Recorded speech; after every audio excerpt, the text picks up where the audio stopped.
പ്രാർത്ഥിക്കാം. ഹല്ലേലൂയ ഹല്ലേലൂയ ഹല്ലേലൂയ. വിവിധങ്ങളായ ജീവിത ദുരിതങ്ങളിലൂടെ കടന്നു പോകുന്ന മക്കളെ പ്രത്യേകമായിട്ട് സമർപ്പിച്ചു പ്രാർത്ഥിക്കുന്നു. അമ്മയുടെ വലിയ മധ്യസ്ഥം ഈ ആരാധനയോടെ അനുഭവമാക്കണമേ എന്ന് പ്രാർത്ഥിക്കുന്നു. സാക്ഷ്യം പറയാനുള്ള കൃപ മക്കൾക്ക് നൽകണമേ എന്ന് പ്രാർത്ഥിക്കുന്നു. ഹല്ലേലൂയ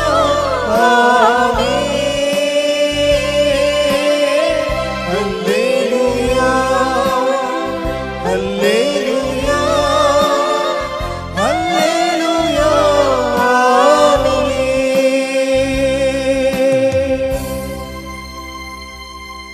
പരിശുദ്ധ പരമദിവ്യകാരുണ്യത്തിന്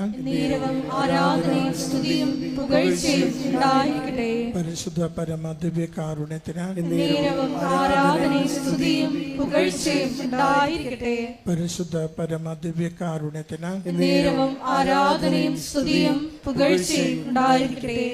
അമ്മേ പരിശുദ്ധയമ്മേ, അമ്മേ പരിശുദ്ധമേ, ദൈവമാതാവേ, ദൈവമാതാവേ, കൃപാസനത്തിലൂടെ ഞങ്ങൾക്കും ഞങ്ങളുടെ ദേശത്തിനും അമ്മ മാധ്യസ്ഥം തേടിത്തന്ന എല്ലാ അനുഗ്രഹങ്ങൾക്കും കൃപകൾക്കും ഞങ്ങളിപ്പോൾ ഹൃദയം നിറഞ്ഞ നന്ദി പറയുന്നു. നമുക്ക് ഒരുമിച്ച് സ്തുതിക്കാം. ഹല്ലേലൂയ. ആരാധന മഹത്വം കുടുംബത്തിൽ നൽകുന്ന സമാധാനത്തിന്, ജീവിത പ്രശ്നങ്ങൾ പരിഹരിക്കുവാൻ നൽകുന്ന സഹായത്തിന്, രോഗസൗഖ്യത്തിന്, അങ്ങനെ ആശ്രയിക്കുവാനുള്ള കൃപയ്ക്ക് യേശുവേ നന്ദി. ആരാധന മഹത്വം കർത്താവേ, സ്തുതി കർത്താവേ, ആരാധന മഹത്വം. ഹല്ലേലൂയ ഹല്ലേലൂയ ഹല്ലേലൂയ ആമേൻ. ഹല്ലേലൂയ ഹല്ലേലൂയ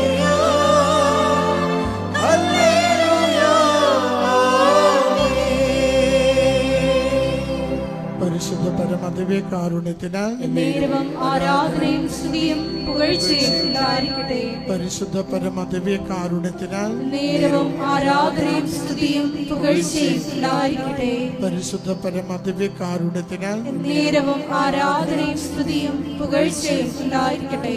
അമ്മേ പരിശുദ്ധയമ്മേ, അമ്മേ പരിശുദ്ധമേ, ദൈവമാതാവേ, 2004 ഡിസംബർ 7-ാം തീയതി ഉച്ചകഴിഞ്ഞ് 2:30 കൃപാസനത്തിൽ സംഭവിച്ച അമ്മയുടെ പ്രത്യക്ഷപ്പെടലിനെ കുറിച്ച് തിരുസഭയ്ക്ക് സമർപ്പിച്ചിരിക്കുന്ന പഠനരേഖകളുടെ വസ്തുനിഷ്ഠവും ദൈവശാസ്ത്ര വിധിപ്രകാരമുള്ളതുമായ അന്വേഷണ പഠനങ്ങൾ നടത്തി ആ പ്രത്യക്ഷപ്പെടലിലൂടെ പ്രകടമായ ദൈവമാതാവിന്റെ പ്രത്യേക കരുതലും സംരക്ഷണവും വെളിപ്പെടുത്തുന്ന പീഡിതരുടെ ആശ്വാസവും പ്രവാചകന്മാരുടെ രാജ്ഞി വാഗ്ദാനത്തിന്റെ പേടകവും പ്രപഞ്ചപ്രകൃതിയുടെ മാതാവുമായ പരിശുദ്ധ അമ്മയുടെ ഭക്തി തിരുസഭയിൽ കൂടുതൽ പ്രചരിച്ച് ജീവിതത്തിന്റെ ദുരിത അവസ്ഥകളിൽ അകപ്പെട്ട് കഴിയുന്ന അനേകായിരം മക്കൾക്ക് ദൈവത്തിന്റെ സാന്നിധ്യവും സന്ധിപ്പും കൂടുതൽ അനുഭവിക്കുക വഴി ആത്മീയ വിശുദ്ധിയും ദൈവശക്തിയും കൈവരിക്കുവാൻ ഞങ്ങളുടെ കുടുംബങ്ങളെ ഇടയാക്കണമേ. ഒരുമിച്ച് സ്തുതിക്കാം. ഹല്ലേലൂയ. യേശുവേ നന്ദി കർത്താവേ, ആരാധന മഹത്വം കർത്താവേ. ഈ ധ്യാനത്തിലൂടെ സന്ദേശങ്ങൾ നൽകി സഹായിക്കണമേ. രോഗങ്ങളെ സൗഖ്യപ്പെടുത്തണമേ. ജീവിത പ്രശ്നങ്ങൾക്ക് പരിഹാരം നൽകണമേ. കടബാധ്യതകൾ മോചിപ്പിക്കണമേ. സ്ഥലസംബന്ധമായ വിഷയങ്ങൾക്ക് പരിഹാരം നൽകണമേ. വിദേശ യാത്രയുടെ തടസ്സങ്ങൾ നീക്കണമേ. ആഗ്രഹിച്ച് പ്രാർത്ഥിക്കുന്ന നിയോഗങ്ങളെ അനുഗ്രഹിക്കണമേ.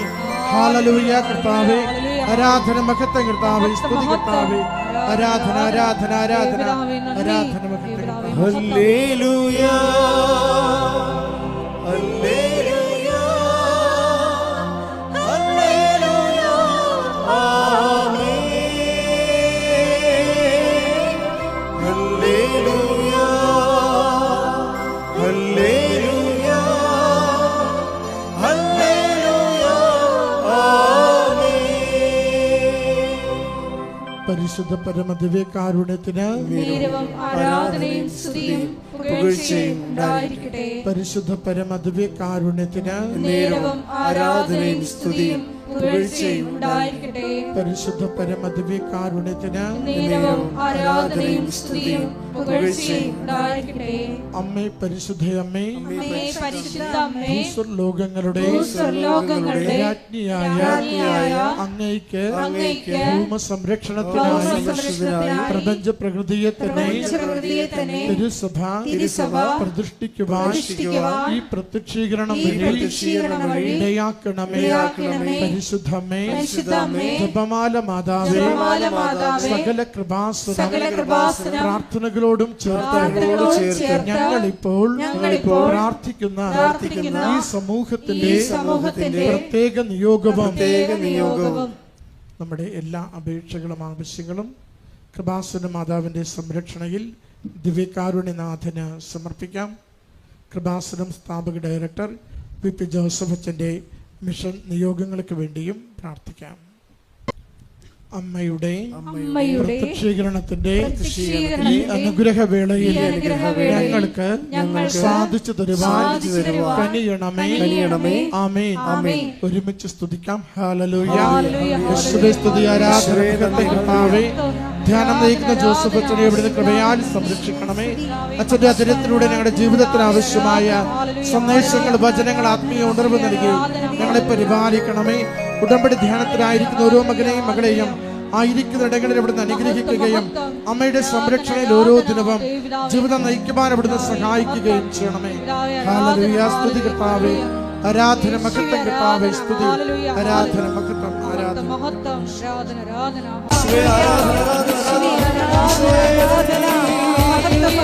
ആരാധന ആരാധന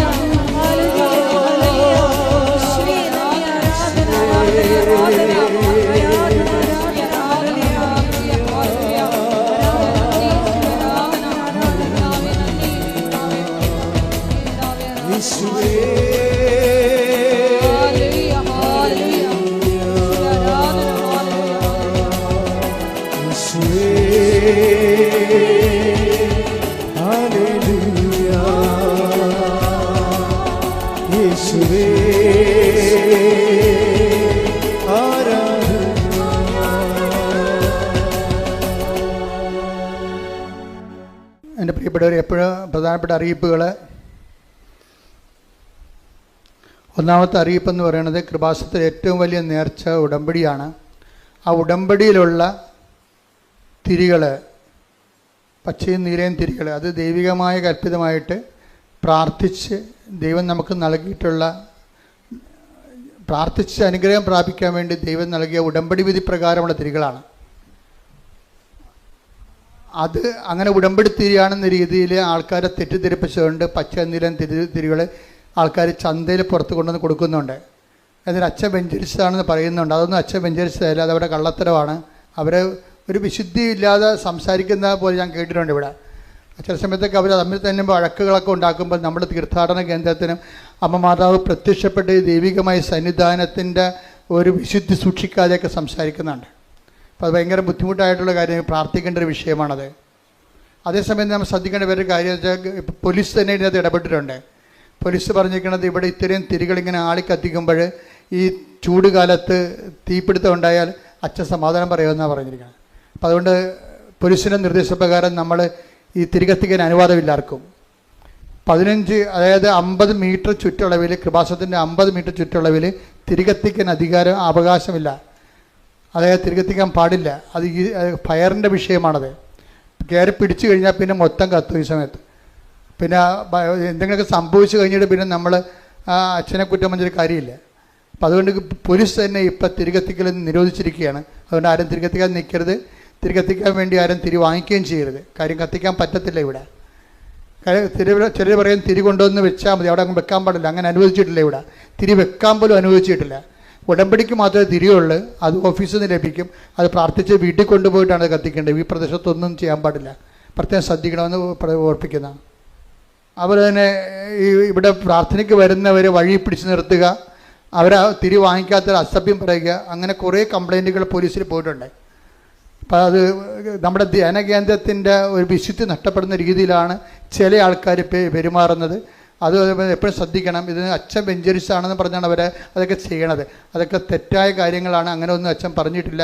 അതുപോലെ തന്നെ കൃപാസനത്തിൻ്റെ പേരിൽ സാമ്പത്തികമായ കാര്യങ്ങൾ ചോദിക്കുകയോ കൊടുക്കുകയോ ചെയ്യുന്നതൊന്നും അച്ഛൻ അറിയാത്ത വിഷയങ്ങളാണ്. അങ്ങനെ കൃപാസനത്തിൻ്റെ വിഷയങ്ങളല്ല. അതൊക്കെ അവർക്ക് പൈസ ഉണ്ടാക്കാൻ വേണ്ടി അവർ ചെയ്യുന്ന രീതിയിലുള്ള ഈ ഓൺലൈൻ തട്ടിപ്പുകളാണ്. അതിൽ വീഴരുതെന്ന് കൂടി പ്രത്യേകം ഓർപ്പിക്കുന്നത്. മെയ് മാസം മാതാവിൻ്റെ മാസമാണ്. കൃപാസനത്തിൻ്റെ അനുഗ്രഹത്തിൻ്റെ 2 സീസണാണുള്ളത്. ഒന്ന് ഒക്ടോബർ മാസം ജോമാല റാലി, രണ്ടാമത്തെ മെയ് മാസം മാതാവിൻ്റെ വണക്കം ആൾക്കാർ ഏറ്റെടുത്ത് നടത്തുന്നതാണ്. വണക്കം ഏറ്റെടുത്ത് നടത്താൻ ആഗ്രഹിക്കുന്ന ഒരു കൗണ്ടറിൽ നിന്ന് വണക്കത്തിൻ്റെ ചീട്ടുകൾ ലഭിക്കുന്നതാണ്. നിങ്ങളുടെ നിയോഗം അവിടെ എഴുതി കൊടുത്താൽ മതിയാകും. മൂന്നാമത്തെ അറിയിപ്പ്, വളരെ കൃത്യമായ രീതിയിൽ ഭംഗിയായിട്ട് ദൈവ പരിപാലനയോടുകൂടി ശുശ്രൂഷ ചെയ്യുന്ന 6 സിസ്റ്റേഴ്സ് നമുക്കുണ്ട്. അതിൽ 1-2 പേര് ഇപ്പോഴേ അവിടെ ശുശ്രൂഷ പൂർത്തിയായപ്പോൾ അവർ തിരിച്ചു പോവുകയാണ്. അപ്പോൾ ആ ഇടത്തിലേക്ക് ബഹുമാനപ്പെട്ട സിസ്റ്റേഴ്സിന് വരാവുന്നതാണ്. ആർക്കെങ്കിലും കൃപാസനത്തിൽ 1 വർഷം പ്രേക്ഷിത വേല ചെയ്യണമെന്ന് ആഗ്രഹിക്കുന്ന ബഹുമാനപ്പെട്ട സിസ്റ്റേഴ്സിന് സഭയുടെ അനുഭവത്തോട് വരാവുന്നതാണ്. അവരുടെ പ്രൊവിൻഷ്യലിൻ്റെ കത്തോടു കൂടി കൃപാസനത്തിൽ വന്ന് 1 കൊല്ലം അവർ താമസിക്കാനുള്ള ഇടമുണ്ട്. മഠം പോലെയുള്ള ദൈവാരാധനയുടെ സ്ഥലമാണ്. അവർക്കവിടെ പ്രാർത്ഥിക്കാൻ കഴിയും.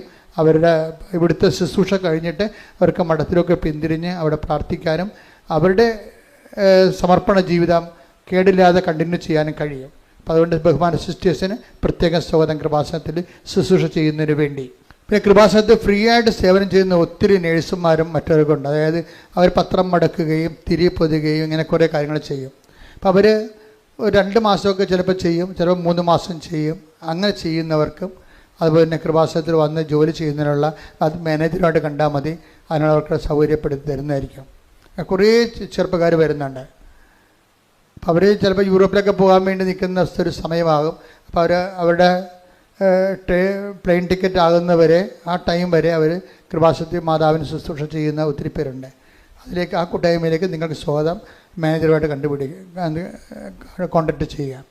പിന്നെ അതുപോലെ തന്നെ കൃപാസനത്തിൻ്റെ ശുശ്രൂഷ അമ്മയുടെ പ്രത്യക്ഷീകരണത്തിൻ്റെ സമർപ്പണ ജീവിതം നയിക്കാൻ വേണ്ടി ഇപ്പം ജോമോൾ സിസ്റ്ററിനെ പോലെ ഇവിടെ സ്ഥിരമായിട്ട് ഇപ്പം 12 കൊല്ലം അവർ വന്നിട്ട് അവർ വന്ന ശേഷം ഒത്തിരിയേറെ മാറ്റങ്ങൾ ആ ശുശ്രൂഷ മേഖല ഉണ്ടായിട്ടുണ്ട്. അതുപോലെ കൃപാസനത്തിൻ്റെ മിഷൻ ഏറ്റെടുത്തിട്ട് ചെയ്യാൻ ആഗ്രഹിക്കുന്ന ആ പ്രായമുള്ളവരിൽ നിന്ന് അതുപോലെ അപേക്ഷകൾ ക്ഷണിക്കുന്നുണ്ട്. അവർ ഈ നമ്പറിൽ വിളിക്കേണ്ടതാണ് 8281297511. ഈ നമ്പറിൽ വിളിച്ചിട്ട് നിങ്ങൾക്ക് ഏപ്രിൽ മാസം മുതൽ ജോയിൻ ചെയ്യാവുന്നതാണ്. അതാണ് ആദ്യം കമാൻസി പ്രോഗ്രാമാണ്. അതിനുശേഷമായിരിക്കും നിങ്ങളുടെ നിയോഗമനുസരിച്ചുള്ള ശുശ്രൂഷകൾ നിങ്ങളെ ഏൽപ്പിക്കുക. പരിശുദ്ധ പരമദിവ്യകാരുണ്യത്തിന് പരിശുദ്ധ പരമദിവ്യകാരുണ്യത്തിന് പരിശുദ്ധ പരമദിവ്യകാരുണ്യത്തിന് എല്ലാവരും ഭക്തിയോടെ പ്രാർത്ഥന. വെള്ളത്തിൻ്റെ ഒരു ഒഴുക്കാണ്. വെള്ളത്തിൻ്റെ ഒഴുക്കിനുള്ള പ്രകൃതി നിയമം ഒഴുക്കിനെ തടയാതിരിക്കുക എന്നുള്ളതാണ്.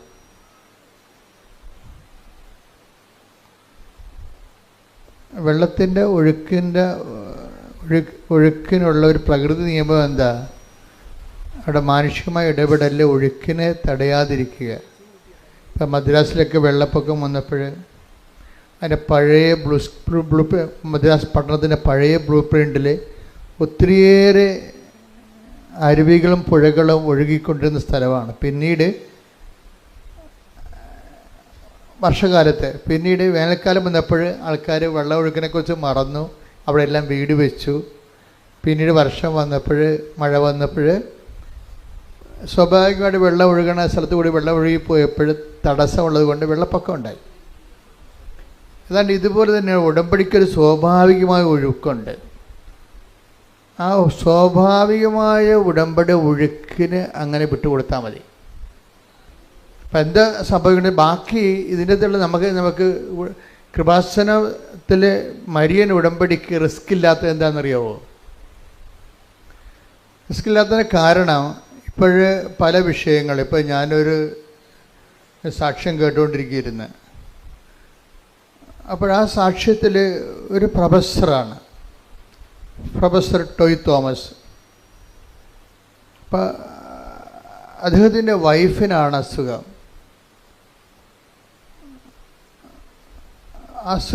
ക്യാൻസറാണ്. അതിവിടെ വന്ന് ഉടമ്പടി ചെയ്തു. ആദ്യത്തെ പ്രാവശ്യം അച്ഛനെ കണ്ടു. പിന്നെ കാര്യമായ ഒരു ഭേദം ഈ രോഗത്തിനുണ്ടാകുന്നുണ്ട്. അപ്പോൾ വീണ്ടും അവർ ഇവിടെ അച്ഛനെ കാണാൻ വന്നു. അപ്പോൾ ഓഫീസിൽ നിന്ന് പറഞ്ഞു 90 പ്രാവശ്യം കണ്ടതിന് ശേഷം പിന്നീട് 90 ദിവസം കഴിഞ്ഞിട്ടില്ല, അപ്പോൾ അവിടെ കാണാൻ പ്രയാസമാണെന്ന് പറഞ്ഞ് അവർ പറഞ്ഞ് മടക്കി വിട്ടു. അത് കറക്റ്റായ കാര്യമാണ്. ഒരു പ്രാവശ്യം കണ്ടു കഴിഞ്ഞാൽ പിന്നീട് കാണണമെങ്കിൽ കാര്യം ഉടമ്പടി എന്ന് പറയണത് അച്ഛനെ കാണുന്നതല്ല പ്രശ്നം, അവൻ പറയണത് പോലെ ചെയ്ത് ജീവിക്കുന്ന വിഷയമാണ്. അവിടെ അച്ഛനെ കാണുന്നൊരു വിഷയം അവിടെ ഇതിൻ്റെ ഇല്ല. പിന്നെ എമർജൻസി ചില കാര്യങ്ങൾ നമ്മൾ കാണുന്നതേ ഉള്ളൂ.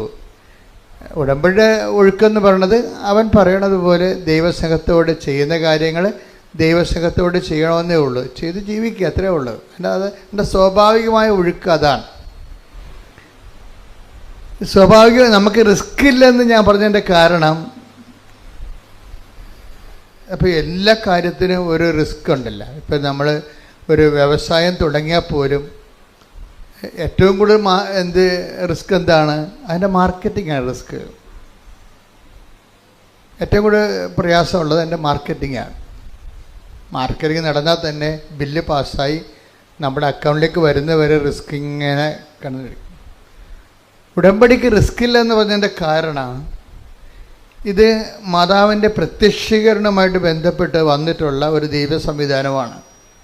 അതാണ് ഇതിനെക്കുറിച്ച് കൃത്യമായിട്ട് ഉടമ്പടിയെക്കുറിച്ചുള്ള first hand knowledge, primary knowledge എന്താണ്. അതൊരു ബിബ്ലിക്കൽ കോൺസെപ്റ്റാണ് കവനൻ്റ്, ദാറ്റ്സ് ഓക്കെ, ക്ലിയർ.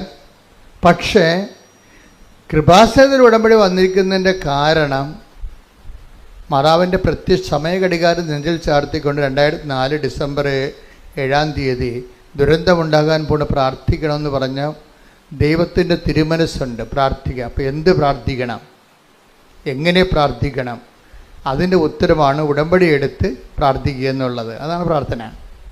ഉടമ്പടി എടുത്ത് പ്രാർത്ഥിക്കുക. ഉടമ്പടി എടുത്ത് പറയുമ്പോൾ ദൈവവും നമ്മളും തമ്മിൽ ഒരു ബയലാറ്ററൽ എഗ്രിമെൻറ്റിൽ വിശുദ്ധീകരിച്ചും ശക്തീകരിച്ചും കൊണ്ട് ഇരിക്കുന്ന ഒരു ദൈവ പൈതലിനെ പ്രാർത്ഥിക്കാനുള്ള സ്വാഭാവികമായ ഒരു റൈറ്റുണ്ട്. അതിൻ്റെ ഒരു എഫിക്കഷ്യസ് ആയിട്ടുള്ള പ്രെയറാണത്, ഫലപ്രദമായ രീതിയിലുള്ള പ്രാർത്ഥന. നമുക്ക് എന്ത് വേണമെങ്കിലും പ്രാർത്ഥിക്കാം, ആർക്ക് വേണമെങ്കിലും പ്രാർത്ഥിക്കാം, പക്ഷെ കേൾക്കണമെന്നൊരു നിർബന്ധമില്ല. പക്ഷെ ഉടമ്പടിയിൽ കേട്ടേ മതിയാകത്തുള്ളൂ. എന്താ കാര്യം? അത് ഉടമ്പടി പ്രകാരമാണ് നമ്മൾ അതിൻ്റെ അകത്ത് ദൈവമായിട്ട് ഇൻട്രാക്ട് ചെയ്യണത്. കാര്യം ഉടമ്പടി എന്തിനെ ബേസ് ചെയ്ത് നിൽക്കണതാണ്? ദൈവത്തിൻ്റെ വാഗ്ദാനങ്ങളെ ബേസ് ചെയ്താണ് നിൽക്കുന്നത്. അല്ലാതെ വിശ്വാസത്തെ അല്ല. നമ്മൾ വിശ്വാസികളായതുകൊണ്ട് പ്രാർത്ഥിക്കണമല്ല. ഉടമ്പടി വിശ്വാസത്തെ അല്ല അടിസ്ഥാനപ്പെടുത്തിയിരിക്കുന്നത്. മറിച്ച് എന്താണ്? ഉടമ്പടി വിശ്വാസം അതിലുണ്ട്, തീർച്ചയായിട്ടും. കറണ്ടില്ലാതെ ഫാൻ കറങ്ങത്തില്ലല്ലോ, വിശ്വാസം അതിലുണ്ട്. പക്ഷേ ഇതിൻ്റെ മെക്കാനിസം എന്ന് പറയണത് എന്താണ്? അത് മാതാവിൻ്റെ പ്രത്യക്ഷീകരണം ആരുടെ സബ്ജക്റ്റാണ്? നമ്മുടെ സബ്ജക്റ്റ് അല്ല. ജോസഫ് അച്ഛൻ വല്ല മെമ്മോറാണ്ടം കൊടുത്തിട്ടാണ് മാതാവ് പ്രത്യക്ഷപ്പെട്ടത്? ഇല്ല. അതാണ് വിഷയം.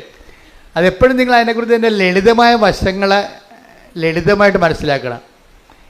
ഇത് മുഴുവൻ റിസ്ക് കവർ ചെയ്യണ ദൈവത്തിൻ്റെതാണ്. ഇതാണ് ഞാൻ പറഞ്ഞത്. ഉടമ്പടി ഒരു സ്വാഭാവികമായ ഒഴുക്കാണ്. അതിൻ്റെ ഒഴുക്കിനകത്ത് നിങ്ങൾ ഒഴുകിയാൽ മതി. ബാക്കി ചെയ്യേണ്ടതെല്ലാം കർത്താവ് റിസ്ക് നമുക്കില്ല അതിൻ്റെ അത്. എന്താ കാര്യം? ദൈവത്തിൻ്റെ ഒരു ആവശ്യമാണ് എന്ത്? മാതാവിൻ്റെ പ്രത്യക്ഷീകരണം സഭ ഏറ്റെടുക്കുക എന്നുള്ളത്. എന്തിനാണ്? സഭ മാതാവിനെ അംഗീകരിക്കുകയും അതുപോലെ തന്നെ മാതാവിൻ്റെ മാതൃക അനുഷ്ഠിക്കുകയും ചെയ്യുന്നത് ഏറ്റവും കൂടുതലുള്ളത് കത്തോലിക്ക സഭയിലാണ്. അത് നിങ്ങൾക്കറിയാം.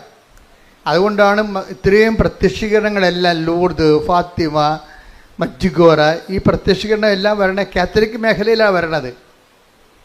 കാര്യം അമ്മ ഒരു വിഷയം സഭയോട് പറഞ്ഞാൽ അമ്മയെ വിശ്വസിക്കുകയും അമ്മയെ മധ്യസ്ഥയായിട്ട്, പ്രധാന മധ്യസ്ഥയായിട്ട്, മധ്യസ്ഥന്മാരൊത്തിരി പേരുണ്ട് നമുക്ക്, വിശുദ്ധന്മാരെല്ലാം മധ്യസ്ഥന്മാരാണ്. ശരിക്കും നമുക്ക് തന്നെ മധ്യസ്ഥം വഹിക്കാം. വിശുദ്ധിയും മെനയുള്ളവരാണെങ്കിൽ നമ്മുടെ പ്രാർത്ഥനയും ദൈവം മധ്യസ്ഥമായിട്ട് കേൾക്കും. പക്ഷേ അമ്മ ഇവിടെ ദൈവത്തിനും മനുഷ്യനും ഇടയിലുള്ള ഏകമധ്യത്തിന് യേശുക്രിസ്തുവാണ്. പക്ഷേ മാനുഷികമായ കാര്യങ്ങൾക്കുള്ള, രക്ഷാകരമായ കാര്യമല്ല, മാനുഷികമായ കാര്യങ്ങളില്ലേ, നമുക്ക് വീടില്ല, ജോലിയില്ല, വിവാഹം ഒക്കണില്ല, മക്കളില്ല, രോഗമാണ്, ഇതൊക്കെ മാനുഷിക കാര്യമല്ലേ. ഏകരക്ഷകൻ എന്ന കൺസെപ്റ്റ് ഈ മനുഷ്യൻ്റെ വീണ്ടെടുപ്പ് നടത്തിയ ദേശമാണ്. അതിന് ഒരു കോംപ്രമൈസും ഇല്ലത്. കർത്താവല്ല, വേറെ ആരും അവിടെ ഇല്ല. ആ സ്പേസിൽ ഏകരക്ഷകനായിട്ട് ക്രിസ്തു മാത്രമേ ഉള്ളൂ. മറിയത്തിൻ്റെ സ്പേസ് എന്ന് പറഞ്ഞാൽ മാനുഷിക ആവശ്യങ്ങളുടെ മേലെ, പ്രത്യേകിച്ച് വേറെ ഒത്തിരിയേറെ മറിയൻ റാങ്കുകളുണ്ടെങ്കിലും സുവിശേഷം തുറക്കപ്പെടുന്നത് അവർക്ക് വീഞ്ഞില്ല എന്ന് അസമയത്ത് പോലും ഈശോൻ്റെ മുമ്പിൽ ആധികാരികമായിട്ട് പറഞ്ഞ് അതിന് സമാധാനം ഉണ്ടാക്കാൻ വേണ്ടി ദൈവം നിശ്ചയിച്ചിരിക്കുന്നതാണ്. അമ്മ കൈയടിച്ച് ശ്രദ്ധിക്കട്ടെ. ഹല്ലേലൂയ, ഹല്ലേലൂയ, ഹല്ലേലൂയ, ഹല്ലേലൂയ. യേശുവേ നന്ദി, യേശുവേ സ്തുതി, ഹല്ലേലൂയ, അമ്മേ തന്നതിന് ഹല്ലേലൂയ, നന്ദി ഹല്ലേലൂയ, പറയുന്നു. ഹല്ലേലൂയ, മരിയനോട് യേശുവേ എപ്പടിയെന്ന സ്തുതി, വലിയ ഹല്ലേലൂയ, പ്രാർത്ഥന ഹല്ലേലൂയ, ഭക്തി തന്നതിന് നന്ദി ഹല്ലേലൂയ, ഹല്ലേലൂയ, ഹല്ലേലൂയ, ഹല്ലേലൂയ, യേശുവേ നന്ദി, ഹല്ലേലൂയ, ഹല്ലേലൂയ, ഹല്ലേലൂയ, ഹല്ലേലൂയ, ഹല്ലേലൂയ. പരമദിവ്യകാരുണ്യത്തിന് എന്നേരവും ആരാധനയും സ്തുതിയും പുകഴ്ചയും ഉണ്ടായിരിക്കട്ടെ. പരിശുദ്ധ പരമദിവ്യകാരുണ്യത്തിന് എന്നേരവും ആരാധനയും സ്തുതിയും പുകഴ്ചയും ഉണ്ടായിരിക്കട്ടെ. ഇപ്പോൾ നമ്മൾ രണ്ട് പോയിന്റ്സിലാണ് വ്യക്തത വന്നിരിക്കുന്നത്. ഒന്നെന്താണ്? ഉടമ്പടിക്ക് ഒരു സ്വാഭാവികമായ ഒഴുക്കുണ്ട്, അതിനെ തടയരുത്, ഇല്ലേ? സ്വാഭാവിക ഒഴുക്ക്. രണ്ടാമത്തെ പോയിന്റ് എന്താ പറഞ്ഞത്? ഉടമ്പടി നമുക്ക് റിസ്ക് ഇല്ല, സീറോ റിസ്ക്കാണ്. എന്താ കാര്യം? അത് വൃത്തിയും മേനയുമായിട്ട് നമ്മൾ അവൻ പറയണ പോലെ ചെയ്ത് ജീവിച്ചാൽ അത് അത് അംഗീകരിക്കേണ്ടതും അതിന് ഉത്തരം നൽകേണ്ടതും ആരാണ്? ദൈവത്തിൻ്റെ ഒരു ആവശ്യമാണ് ഇവിടെ. കൃപാസനത്തിൽ ഉടമ്പടി എടുക്കുമ്പോൾ നമ്മുടെ ആവശ്യം മാത്രമല്ല, അമ്മയുടെ പ്രത്യക്ഷീകരണ സഭ ഏറ്റെടുക്കണമെങ്കിൽ എന്ത് ചെയ്യണം? അമ്മയുടെ പ്രത്യക്ഷീകരണം സ്ഥിരീകരിക്കുന്ന അടയാളങ്ങൾ ഉണ്ടാകണം. അടയാളങ്ങൾ ഉണ്ടാകണമെങ്കിൽ എന്ത് ചെയ്യണം? അടയാളം ഉണ്ടാക്കുന്ന വിധത്തിലുള്ള രീതിയിലുള്ള സത്യസന്ധമായ ആധ്യാത്മിക ജീവിതം ഉണ്ടാകണം. സത്യസന്ധമായ ആധ്യാത്മിക ജീവിതവും പ്രാർത്ഥനാ ജീവിതവും രണ്ടും രണ്ടാണ്. നമ്മൾ ആധ്യാത്മിക ജീവിതത്തിന് പറയണത്, പ്രാർത്ഥനാ ജീവിതത്തിനാണ് നമ്മൾ ആധ്യാത്മിക ജീവിതം എന്ന് പറയണത്. പറഞ്ഞാൽ മനസ്സിലായില്ലേ? പ്രാർത്ഥനാ ജീവിതം ആധ്യാത്മിക ജീവിതം ആവണമെന്ന് ഒരു നിർബന്ധവും ഇല്ല. സത്യസന്ധമായ ആധ്യാത്മിക ജീവിതം ശരിക്കും പറഞ്ഞാൽ പ്രാർത്ഥനാ ജീവിതവുമായിട്ട് വ്യത്യാസമുണ്ട്. പ്രാർത്ഥനാ ജീവിതം മോശമാണെന്നല്ല പറഞ്ഞത്.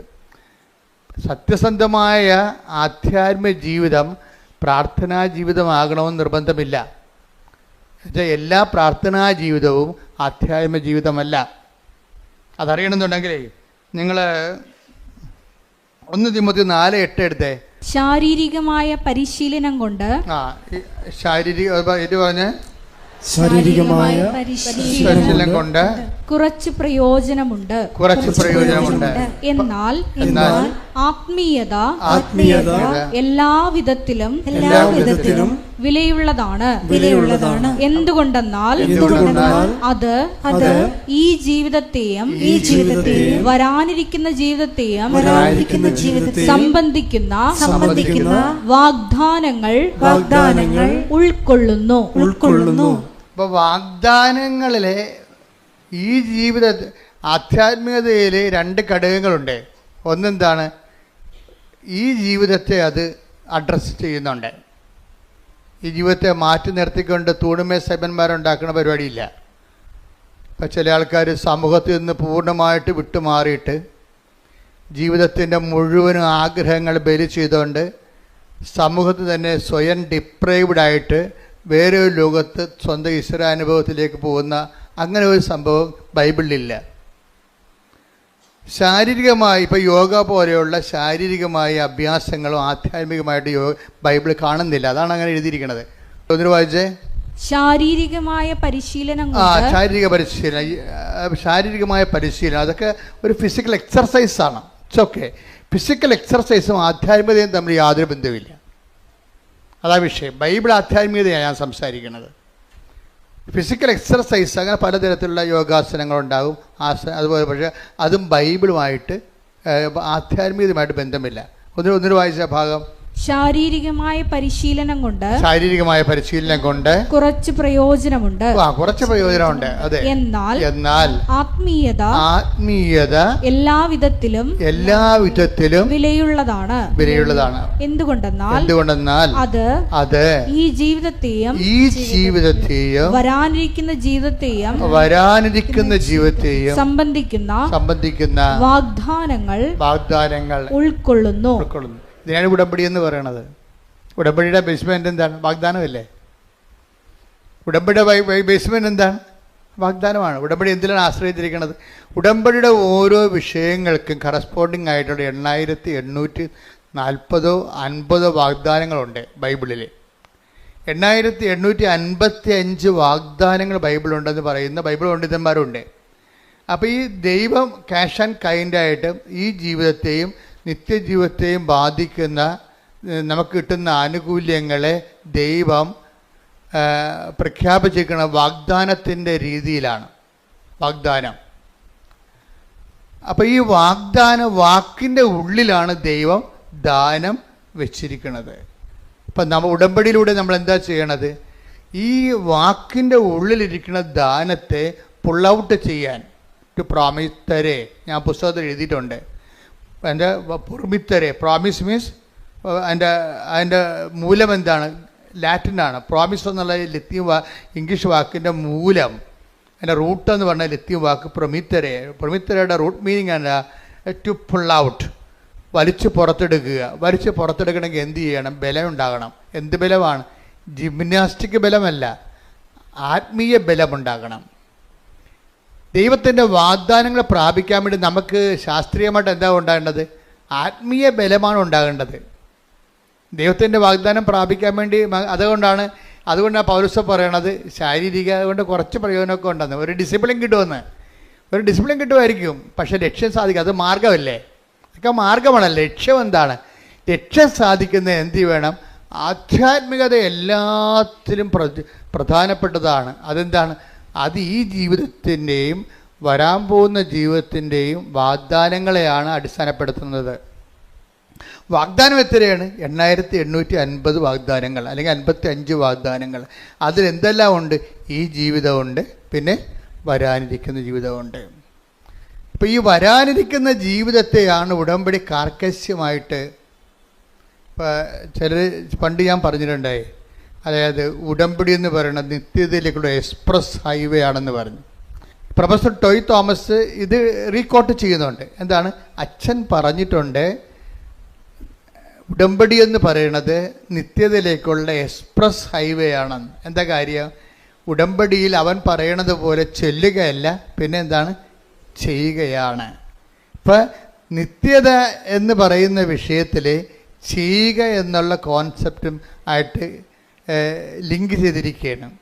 നിത്യത നമ്മൾ ചെല്ലുന്നതിലല്ല ഇരിക്കുന്നത്, പിന്നെ എന്തിലാണ്? ചെയ്യുന്നതിലാണ് ഇരിക്കുന്നത്. മത്തായി ശ്രീകാട് സുവിശേഷം 25:34.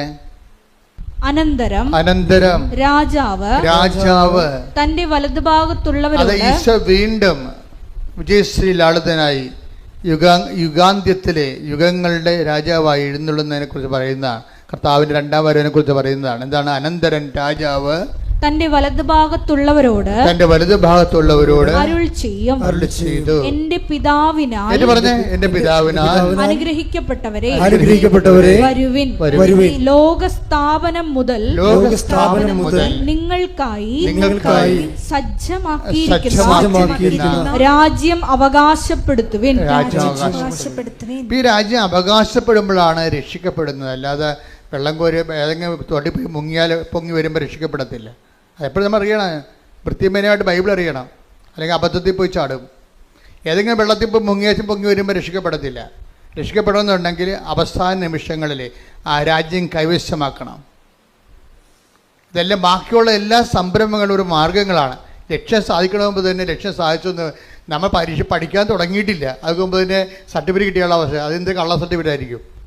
നമ്മൾ പഠിക്കാൻ തുടങ്ങിയിട്ടില്ല. നമ്മൾ 10ാം ക്ലാസ് ചേർന്നിട്ടേ ഉള്ളൂ. അപ്പം തന്നെ 10ാം ക്ലാസ്സിന് സർട്ടിഫിക്കറ്റ് കിട്ടിക്കണേ രക്ഷിക്കപ്പെട്ടെന്ന് പറയും. അത് കള്ള സർട്ടിഫിക്കറ്റ് അല്ലേ അത്. അപ്പോൾ അത് അനന്തരൻ രാജാവ്, ഇതിനെക്കുറിച്ചൊക്കെ ബുദ്ധി ഉണ്ടാകണം, ഇതൊക്കെ മനസ്സിലാക്കാനുള്ള കഴിവുണ്ടാകണം. എന്താ ഒന്നിനു വായിച്ചേ? അനന്തരൻ രാജാവ് തന്റെ വലതുഭാഗത്തുള്ളവരോട് അരുൾ ചെയ്യും. എന്റെ പിതാവിനാൽ അനുഗ്രഹിക്കപ്പെട്ടവരെ വരുവിൻ. ലോകസ്ഥാപനം മുതൽ നിങ്ങൾക്കായി സജ്ജമാക്കിയിരിക്കുന്ന രാജ്യം അവകാശപ്പെടുത്തുവിൻ. ഈ രാജ്യം അവകാശപ്പെടുത്തും. കർത്താവിന്റെ കൂടെ നിത്യതയോളം ജീവിക്കാനുള്ള വാഴുവിനുള്ള അവകാശം പ്രാപിച്ചു കഴിയുമ്പോഴാണ്, രാജ്യം അവകാശപ്പെടുമ്പോഴാണ് ഒരു ആത്മാവ് രക്ഷിക്കപ്പെടുന്നത്. ശരിക്കും പറഞ്ഞു അതാണ് സഭയുടെ നിലപാട്, സത്യസന്ധമായ നിലപാട്. അച്ഛൻ പറഞ്ഞു വരുന്നതിൻ്റെ കാരണം എന്താ? ഇവിടെ അവസാനം ചോദിക്കണത് നിങ്ങൾ ചെയ്ത കാര്യങ്ങളാണ്, ചൊല്ലിയ കാര്യങ്ങളല്ല. ഉടമ്പടി വിജയിക്കണത് അതാണ്. അവസാനം കർത്താവ് നമ്മളോട് ചോദിക്കണത് എന്താണ്? നമ്മളെ ചെയ്ത കാര്യങ്ങളാണ്. ഞാൻ രോഗിയായിരുന്നു, നിങ്ങൾ എന്നെ സന്ദർശിച്ചു. ഞാൻ നഗ്നനായിരുന്നു, നിങ്ങൾ എന്നെ ഉടുപ്പിച്ചു. എനിക്ക് വിശന്ന് നിങ്ങളെനിക്ക് ഭക്ഷണം തന്നു. ഇപ്പോൾ ആൾക്കാർ ഏറ്റവും വലിയ ഞങ്ങൾ കാരുണ്യപ്രവൃത്തി പറയുമ്പോൾ ഈ നഗ്നനെ ഉടുപ്പിക്കുന്ന പോലെ തന്നെയാണ് അറിവില്ലാത്തവർക്ക് അറിവ് പകർന്നു കൊടുക്കുന്നത്. ഇപ്പോൾ 2-3 സാക്ഷി ഞാൻ കേട്ടു. ഇന്നലെ ഒരു നോൺ ക്രിസ്ത്യനായിട്ടൊരു മോൾ പറഞ്ഞ്, ഞാൻ ചെയ്യുന്ന ഏറ്റവും നല്ല നന്മ പ്രവൃത്തി എന്ന് പറയുന്നത് എല്ലാവരെയും കൊണ്ട് ഞാൻ എൻ്റെ കൂട്ടുകാരെ കൊണ്ട് ഞാൻ ജർമ്മൻ പഠിപ്പിക്കും. എന്നിട്ട് ഞാൻ അവർക്ക് ട്യൂഷൻ എടുക്കും. ഞാൻ തന്നെ അവർക്ക് ട്യൂഷൻ എടുക്കും. അതാണ് അറിവില്ലാത്തവരെ പഠിപ്പിക്കുകയാണ് സംഭവം. ഇപ്പോൾ ഓരോരുത്തർക്കും നമുക്ക് ചെയ്യാൻ പറ്റുന്നതാണ് ചെയ്യാൻ പറ്റുന്നത് എപ്പോഴും. അതേപ്പോൾ ഈ കാരുണ്യ പ്രവർത്തികൾ 7 എന്നല്ല, 7 70,000 ഉണ്ട്. അവർക്ക് ചെയ്യാൻ പറ്റുന്നത് അവൾ ചെയ്തു. ആരാണ്? ഈശോ പറഞ്ഞത് എന്താണ്? ഇപ്പം ചെയ്യാൻ പറ്റുന്നതെല്ലാമാണ് ഉടമ്പടി ചെയ്യേണ്ടത്. ഇപ്പം യുദാസ് പറഞ്ഞില്ലേ, വൈ ദിസ് വേസ്റ്റ് എന്ന് ചോദിച്ചില്ലേ? കർത്താവിൻ്റെ പദാന്തികത്തിൽ ബെഥനിയിലെ മറിയം സുഗന്ധം പൂശിയപ്പോൾ എന്താ പറയുന്നത്? Why this waste? എന്തിനാണ് ഈ ഇങ്ങനെ വേസ്റ്റ് ആക്കണ പണം? പാവത്തിന് കൊടുക്കാൻ പാടില്ല എന്ന് ചോദിക്കുമ്പോൾ കർത്താവിൻ്റെ ഉത്തരവ് എന്താണ്? അവൾക്ക് ചെയ്യാൻ. Take the word of God. മർക്കോസ് 14:8. ഇവൾക്ക് സാധിക്കുന്നത് ഇവൾ ചെയ്തു. എന്റെ സംസ്കാരത്തിന് വേണ്ടി അവൾ എന്റെ ശരീരം മുൻകൂട്ടി തൈലം പൂശുകയാണ് ചെയ്തത്. അപ്പൊ ഈശോ അഡ്മിറ്റ് ചെയ്തിരിക്കുന്നത് 7 കാരുണ്യ പ്രവൃത്തികളല്ല. എന്താണ്? ഓരോരുത്തർക്കും ഇവിടെ 700 കോടി മനുഷ്യരുണ്ടെങ്കിൽ 700 കോടി മനുഷ്യർക്കുള്ള 700 കോടി സാധ്യതകളുണ്ട്. നിങ്ങൾക്ക് ചെയ്യാം. ഇപ്പോൾ ആ മാളെന്ത് ചെയ്യുന്നതിനെ പറഞ്ഞ അശ്വതി എന്താ പറഞ്ഞത്? എനിക്ക് ജർമ്മൻ പഠിപ്പിക്കുന്നതാണ് എൻ്റെ ഒരു സാധ്യത. അതുകൊണ്ട് ഞാൻ എൻ്റെ കൂട്ടുകാരെ വിളിച്ചിരുത്തിയിട്ട് അവർക്ക് ജർമ്മൻ B1 പഠിപ്പിച്ചു കൊടുക്കും. നമ്മൾ B2 പാസ്സായതാണ്. അപ്പോൾ അതുകൊണ്ട് B1 പഠിപ്പിച്ചു കൊടുക്കും. ഉടമ്പടിയിൽ എന്തുമാത്രം നന്മ പ്രവർത്തികളാണ് നടക്കുന്നത്. കഴിഞ്ഞ ദിവസങ്ങളിലേ ജുബിൻ എന്നും പറഞ്ഞൊരു സാക്ഷിയുണ്ട്. എഞ്ചിനീയറിംഗ് സ്റ്റുഡൻ്റാണ്. 4 സപ്ലി ഉണ്ടായിരുന്നു കക്ഷിക്ക് ഉടമ്പടി എടുക്കുമ്പോൾ. അപ്പോൾ ഉടമ്പടി എടുത്തു കഴിഞ്ഞപ്പോൾ പുള്ളി അത് 7 സപ്ലി ആയിട്ട് കൂടി. അപ്പോൾ ജുബിൻ പറഞ്ഞേ അത് ഞാൻ മൈൻഡ് ചെയ്യില്ല. എന്താണ്? ഇപ്പം മാതാവിൻ്റെ കൂടെ ഉണ്ടല്ലോ. അപ്പോൾ ഉടമ്പടി എടുക്കുമ്പോൾ ഒരാളിനോടാണ് ചിലപ്പോൾ ഫസ്റ്റിൽ വണ്ടി ഒന്ന് അല്പം പുറകോട്ട് പോകും. മനസ്സിലായില്ലേ? എപ്പോഴും ശ്രദ്ധിച്ചേക്കണം. പക്ഷെ അത് നല്ല ജ്ഞാനമുള്ളത് കാരണം ഇവന് നല്ലൊരു ജ്ഞാനമുണ്ട്. അവൻ്റെ പഠിപ്പിനത്തെ ജ്ഞാനമുണ്ട്. അതുകൊണ്ട് എനിക്ക് കുഴപ്പമില്ല. അമ്മ ഉണ്ടല്ലോ കൂടെ. ഇപ്പം സപ്ലൈ കൂടിയേ, 3 സപ്ലൈ കൂടി. പരീക്ഷയുടെ അരിയർ വന്ന് കൊടിശിക വന്ന് തോറ്റു. ഏഴെണ്ണത്തിന് നേരത്തെ 4 തോറ്റുള്ളൂ, ഇപ്പോൾ 7 തോറ്റു. പക്ഷെ അതുകൊണ്ട് അവന് പ്രശ്നമില്ല. പല ആൾക്കാർക്കും പ്രശ്നം ഇതാണ്, അയ്യോ ഞാൻ ഉടമ്പടി എടുത്തല്ലോ, എന്നിട്ടിപ്പോൾ മുമ്പത്തൊക്കെ കടമായല്ല, മുമ്പത്തൊക്കെ പ്രശ്നമായല്ല എന്നല്ല. അങ്ങനെയല്ല. ഉടമ്പടി എടുത്തപ്പോൾ എന്താ ഉള്ളത്? അവൻ പറഞ്ഞ കറക്റ്റാണ് കാര്യം. ഇപ്പോൾ ഈ അമ്മ എൻ്റെ കൂടെ ഉണ്ടല്ലോ ഒന്ന്. അപ്പം ദൈവം എപ്പോഴും ശ്രദ്ധിക്കേണ്ടത് ഉടമ്പടിയുടെ ബേസിക്കായിട്ടുള്ള സംഭവം എന്താണ്? പ്രസൻസ് തന്നെയാണ്, ഒരു സംശയമില്ല. ഉടമ്പടിയുടെ ബേസിക്ക് ഇത് നമ്മൾ ഒറ്റയില്ല. കാര്യം മനുഷ്യൻ്റെ വിഷയം ആദ്യകാലം പോലെ അങ്ങനെയല്ലേ.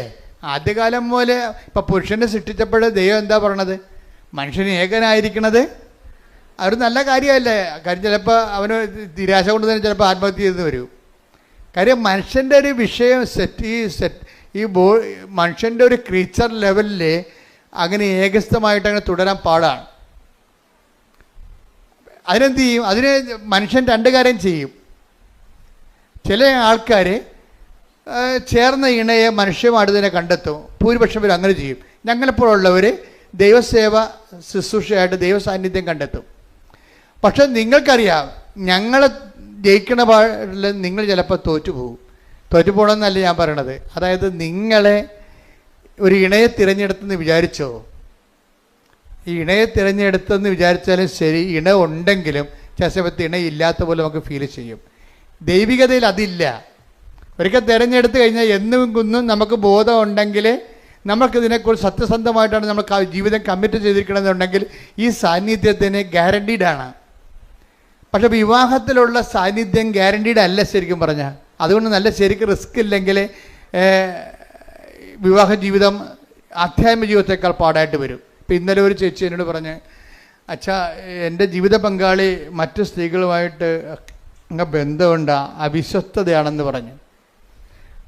അതാണ് അവർ ഉദ്ദേശിക്കുന്നത്. ജീവിത പങ്കാളി കല്യാണം കഴിച്ചതാണ്. അപ്പോൾ എന്നാലും ആ ചേട്ടൻ മറ്റു സ്ത്രീകളുമായിട്ട് ബന്ധമുണ്ടെന്ന് പറഞ്ഞു. അപ്പോൾ ഞാൻ ചേച്ചിയോട് പറഞ്ഞ്, ചേച്ചിക്ക് എത്ര വയസ്സുണ്ടെന്ന് ചോദിച്ചു. അപ്പോൾ പറഞ്ഞു 43. ഞാൻ പറഞ്ഞു കണ്ടാൽ 63 തോന്നുന്നില്ല എന്ന് പറഞ്ഞു. അതെന്താ കാര്യം? എന്താ അങ്ങനെ പറഞ്ഞത്? ശരിയാണ്. ഞാൻ പോയി ഒന്നുമില്ലെങ്കിൽ നിങ്ങൾ പോയി ഡൈയെങ്കിലും ചെയ്യാൻ പറഞ്ഞു. എന്ന് വെച്ചാൽ അവരൊരു അമ്മാമ്മ പരുവത്തിലിരിക്കുകയും അവർക്ക് അതിൻ്റെ ആവശ്യമില്ലേ, മര്യാദയ്ക്ക് ജീവിക്കാവേ. നമ്മൾ ശ്രദ്ധിക്കണം അല്ലേ? നമ്മുടെ പുരുഷൻ അല്ലെങ്കിൽ നമ്മുടെ സ്ത്രീ മറ്റൊരു ജീവിത പങ്കാളി തേടി പോകുന്നത് എന്തുകൊണ്ടാണ്? പോകാതിരിക്കാനുള്ള പ്രാഥമിക നടപടി ആരാ ചെയ്യേണ്ടത്? നമ്മളാ ചെയ്യേണ്ടത്. നിങ്ങളുടെ വീടിൻ്റെ വാതിക്ക് താക്കോൽ പോയിട്ട് കൃപാസന വാതിക്കോ നോക്കിയാൽ താക്കോൽ കിട്ടുക. അതാണ് പ്രശ്നം. നിങ്ങൾ ചെയ്യാനുള്ള സംഭവം. ഞാൻ ഉടനെ ചേച്ചിയോട് പച്ചമ്മ നടത്തി പറഞ്ഞ്, എൻ്റെ സ്വഭാവം നിങ്ങൾക്ക് അറിയാവില്ല. അപ്പോൾ അവിടെ തന്നെ കാര്യങ്ങൾ പറയും. ദൈവികമായ കാര്യങ്ങളാണെങ്കിൽ ദൈവികമായിട്ട് സംസാരിക്കും, മാനുഷികമായ കാര്യങ്ങളാണെങ്കിൽ മാനുഷികമായിട്ട് സംസാരിക്കും. ഇപ്പോൾ പണ്ട് ഞങ്ങൾ അപ്പോൾ ഉടനെ ചേച്ചി കാര്യം മനസ്സിലായി.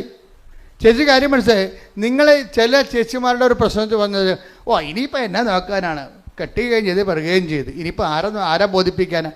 അപ്പോൾ ഇത്രയും നാൾ നിങ്ങൾ ബോധിപ്പിച്ചുകൊണ്ടിരിക്കുന്നത് കെട്ടാൻ പോണവനെ ബോധിപ്പിക്കാൻ പോകുകയല്ല ഞാൻ. പക്ഷേ ഇനിയാണ് ബോധിപ്പിക്കൽ കൂടുതൽ വേണ്ടി വരണത്. വിവാഹ ജീവിതത്തിലുള്ള റിസ്ക് അതാണ്. ഈ കെട്ടിയവളെയും കെട്ടിയവനെയും മരണം വരെ ബോധിപ്പിക്കേണ്ടി വരും. അതുകൊണ്ട് വൃത്തിമേനോട് ജീവിക്കണം, ബോഡി കറക്റ്റ് ചെയ്ത് ജീവിക്കണം. പിന്നെ അതുപോലെ തന്നെ ഈ വിവാഹ ബന്ധത്തിൽ തന്നെ ശാരീരിക ബന്ധമുണ്ട്. അതിൻ്റെ പ്രധാനപ്പെട്ട ഒരു ലക്ഷ്യം തന്നെ അതാണ്. ലക്ഷ്യങ്ങളിൽ ഒന്ന് അതാണ്. അപ്പം അത് നമ്മൾ ശ്രദ്ധിക്കണം. നമ്മുടെ ബോഡി കറക്റ്റായി ജീവിക്കുക, അത് ഭംഗിയായിട്ടിരിക്കുക, ഷെയ്പ്പായിട്ടിരിക്കുക. ഇതൊക്കെയെല്ലാം ദൈവം നമുക്ക് തന്ന വാഗ്ദാനത്തിൻ്റെ ഭാഗമായിട്ട് നമ്മൾ ഏറ്റെടുത്തിൻ്റെ കടമയുടെ ഭാഗമാണ്. ഞാൻ എന്താ പറഞ്ഞതെന്ന് ചോദിച്ചു കഴിഞ്ഞാൽ, ഇങ്ങനെയുള്ള ഓരോ വിഷയങ്ങൾ ജീവിതത്തിൽ വരുമ്പോൾ ആദ്യം നമ്മൾക്ക് ചെയ്യാനുള്ള കാര്യങ്ങൾ നമ്മൾ ചെയ്യണം. എന്നിട്ടാണ് ദൈവദരിസനത്തിനെതിരെ വിഷയം അവലാദ്യമായിട്ട് വെക്കേണ്ടത്. നമ്മൾ ചെയ്യേണ്ടതിനെ കൊന്ന നമ്മുടെ ജീവിതത്തിൽ നമ്മൾ ഇനിയിപ്പോൾ 2 പിള്ളേരായിപ്പോയി, ഇപ്പം എന്നാ നോക്കാനാ, ആരെ ബോധിപ്പിക്കാനാണെന്ന്. ജീവിതകാലം മൊത്തം ബോധിപ്പിക്കലല്ലേ? ബോധിപ്പിക്കാതെ എങ്ങനെ ജീവിക്കും? പഞ്ചായത്തുകാരെ ബോധിപ്പിക്കാതെ നിങ്ങളുടെ വീട്ടിൽ താമസിക്കാൻ പറ്റുമോ? നിങ്ങളൊന്ന് വീടിൻ്റെ ഒരു ഇറക്കം എടുത്തു നോക്കിക്കുക. പഞ്ചായത്തുകാർ അപ്പോൾ എന്തെങ്കിലും പറയും, ബോധിപ്പിക്കാൻ ജീവിക്കാം. പച്ച വെള്ളം വേണമെന്നുണ്ടെങ്കിൽ വാട്ടർ അതോറിറ്റിയെ ബോധിപ്പിക്കാൻ ജീവിക്കാൻ പറ്റുമോ? ഇല്ല. എല്ലാം ബോധിപ്പിച്ചേ ജീവിക്കാൻ പറ്റത്തുള്ളൂ. അപ്പോൾ നമ്മുടെ ജീവിതകാലം മുഴുവൻ മനുഷ്യനെയും ദൈവത്തെയും ബോധിപ്പിച്ച് മാത്രമേ ഈ പച്ചയായിട്ടുള്ള ജീവിത യാഥാർത്ഥ്യങ്ങളെ ഓവർടേക്ക് ചെയ്തിട്ട് കാര്യമില്ല. അതിനെ ഫേസ് ചെയ്യാണ് വേണ്ടത് ബുദ്ധിപൂർവമായിട്ട്. ശ്രുതിക്കട്ടെ ഹല്ലേലൂയ. ഹല്ലേലൂയ ഹല്ലേലൂയ ഹല്ലേലൂയ ഹല്ലേലൂയ ഹല്ലേലൂയ യേശുവേ നന്ദി. ഹല്ലേലൂയ ഹല്ലേലൂയ ഹല്ലേലൂയ ഹല്ലേലൂയ. യേശുവേ സ്തുതി. ഹല്ലേലൂയ ഹല്ലേലൂയ ഹല്ലേലൂയ. യേശുവേ ആരാധന ആരാധന. പരിശുദ്ധ പരമദിവ്യകാരുണ്യത്തിന് നേരവും ആരാധനയും സ്തുതിയും പുകഴ്ചയും ഉണ്ടായിരിക്കട്ടെ. പരിശുദ്ധ പരമദിവ്യകാരുണ്യത്തിന് നേരവും ആരാധനയും സ്തുതിയും പുകഴ്ചയും ഉണ്ടായിരിക്കട്ടെ. അപ്പോൾ എന്താ പ്രശ്നം വെച്ച് കഴിഞ്ഞാൽ ഈ ആധ്യാത്മികത നേരത്തെ പറഞ്ഞ പോലെ തന്നെ ഈ ചില മനുഷ്യർ ആധ്യാത്മികത സ്വീകരിക്കാൻ ഇത്തിരി താമസിക്കും. അപ്പോൾ അവരോട് നിങ്ങൾ ഓർക്കും ജോസഫ് എന്താ ഇങ്ങനെ ജഡികമായിട്ട് സംസാരിക്കണം എന്ന് ചോദിക്കും. ചിലങ്ങനെ മനസ്സിൽ വിചാരിക്കുമെന്നുണ്ടാകും, ഇങ്ങനെയാണോ ഇതിൻ്റെ ഉത്തരം? ഇതിങ്ങനെ തന്നെയാണ് എൻ്റെ ഉത്തരം. എന്താ പ്രശ്നം വെച്ച് കഴിഞ്ഞാൽ മനുഷ്യന്മാർ പലരും ഈ ക്രിസ്തുവിനെ സ്വീകരിക്കുന്നതിൻ്റെ കാര്യത്തിൽ ഡിഗ്രീസ് ഓഫ് വേരിയേഷൻസ് ഒത്തിരി ഉണ്ട്. എല്ലാവരും ഒരേ രീതിയിലല്ല. ഇപ്പം നല്ലവണ്ണം ക്രിസ്തുവിനെ സ്വീകരിച്ചവരാണെങ്കിൽ അവർക്ക് പിന്നെ ഈ പ്രശ്നമില്ലല്ലോ, അവർ വേറെ ജീവിത പങ്കാളിത്തത്തിലേക്ക് പോകത്തില്ലല്ലോ, അല്ലേ? നല്ലവണ്ണം ക്രിസ്തുവിനെ സ്വീകരിച്ചവരാണെങ്കിൽ പോകത്തില്ല. ക്രിസ്തുവിനെ സ്വീകരിക്കാത്ത ഭർത്താക്കന്മാരില്ലേ, ഭാര്യമാരില്ലേ? ഉണ്ടല്ലോ. അതായത് ഇപ്പം വചനെടുത്ത് 1 കൊറിന്ത്യൻസ് 2:14 എടുത്ത് ശ്രുതിക്കട്ടെ ഹല്ലേലൂയ. ഹല്ലേലൂയ ഹല്ലേലൂയ ഹല്ലേലൂയ. യേശുവേ നന്ദി. യേശുവേ സ്തുതി. ഹല്ലേലൂയ. യേശുവേ ആരാധന ആരാധന ആരാധന. 1 കൊരിന്തോസ് 2:14. 1 കൊരിന്തോസ് 2:14. ലൗകിക മനുഷ്യന് അതേ കിടക്കണം. എന്താണ് സംഭവം? ലൗകിക ഒന്ന് പറഞ്ഞേ. ലൗകിക മനുഷ്യന് ലൗകിക മനുഷ്യനെ ദൈവാത്മാവിന്റെ ദാനങ്ങൾ ഭോഷത്വമാകയാൽ വേറെ ചെടുത്തിമാരെ തിരക്കി പോണ ആ മനുഷ്യനോട് ഉടമ്പടിയെ കുറിച്ച് പറഞ്ഞ ഏക്കുക. എന്താ? അയാൾ ലൗകിക മനുഷ്യനാണ്. അയാൾ ചിലപ്പോൾ കത്തോലിക്കനാകാം, പക്ഷേ അയാൾ ലൗകിക മനുഷ്യനാണ്. കാര്യം എന്താണ്? യഥാർത്ഥ ക്രിസ്ത്യാനി ജീവിത പങ്കാളിയെ വഞ്ചിക്കത്തില്ല. ഉറപ്പല്ലേ? പിന്നെ പക്ഷെ അവൻ ക്രിസ്തുവിനെ സ്വീകരിക്കാൻ ആകണം. ക്രിസ്തുവിനെ സ്വീകരിച്ച ആളാ. അതുകൊണ്ടാണ് പറയുന്നത്. എന്ത് വായിച്ച് ലൗകിക മനുഷ്യന് ദൈവാത്മാവിന്റെ 1 കൊരിന്തോസ് 2:14 ഏറ്റു പറഞ്ഞ് ലൗകിക മനുഷ്യന് ദൈവാത്മാവിന്റെ ദാനങ്ങൾ ഭോഷത്വമാകയാൽ അവനത് സ്വീകരിക്കുന്നില്ല.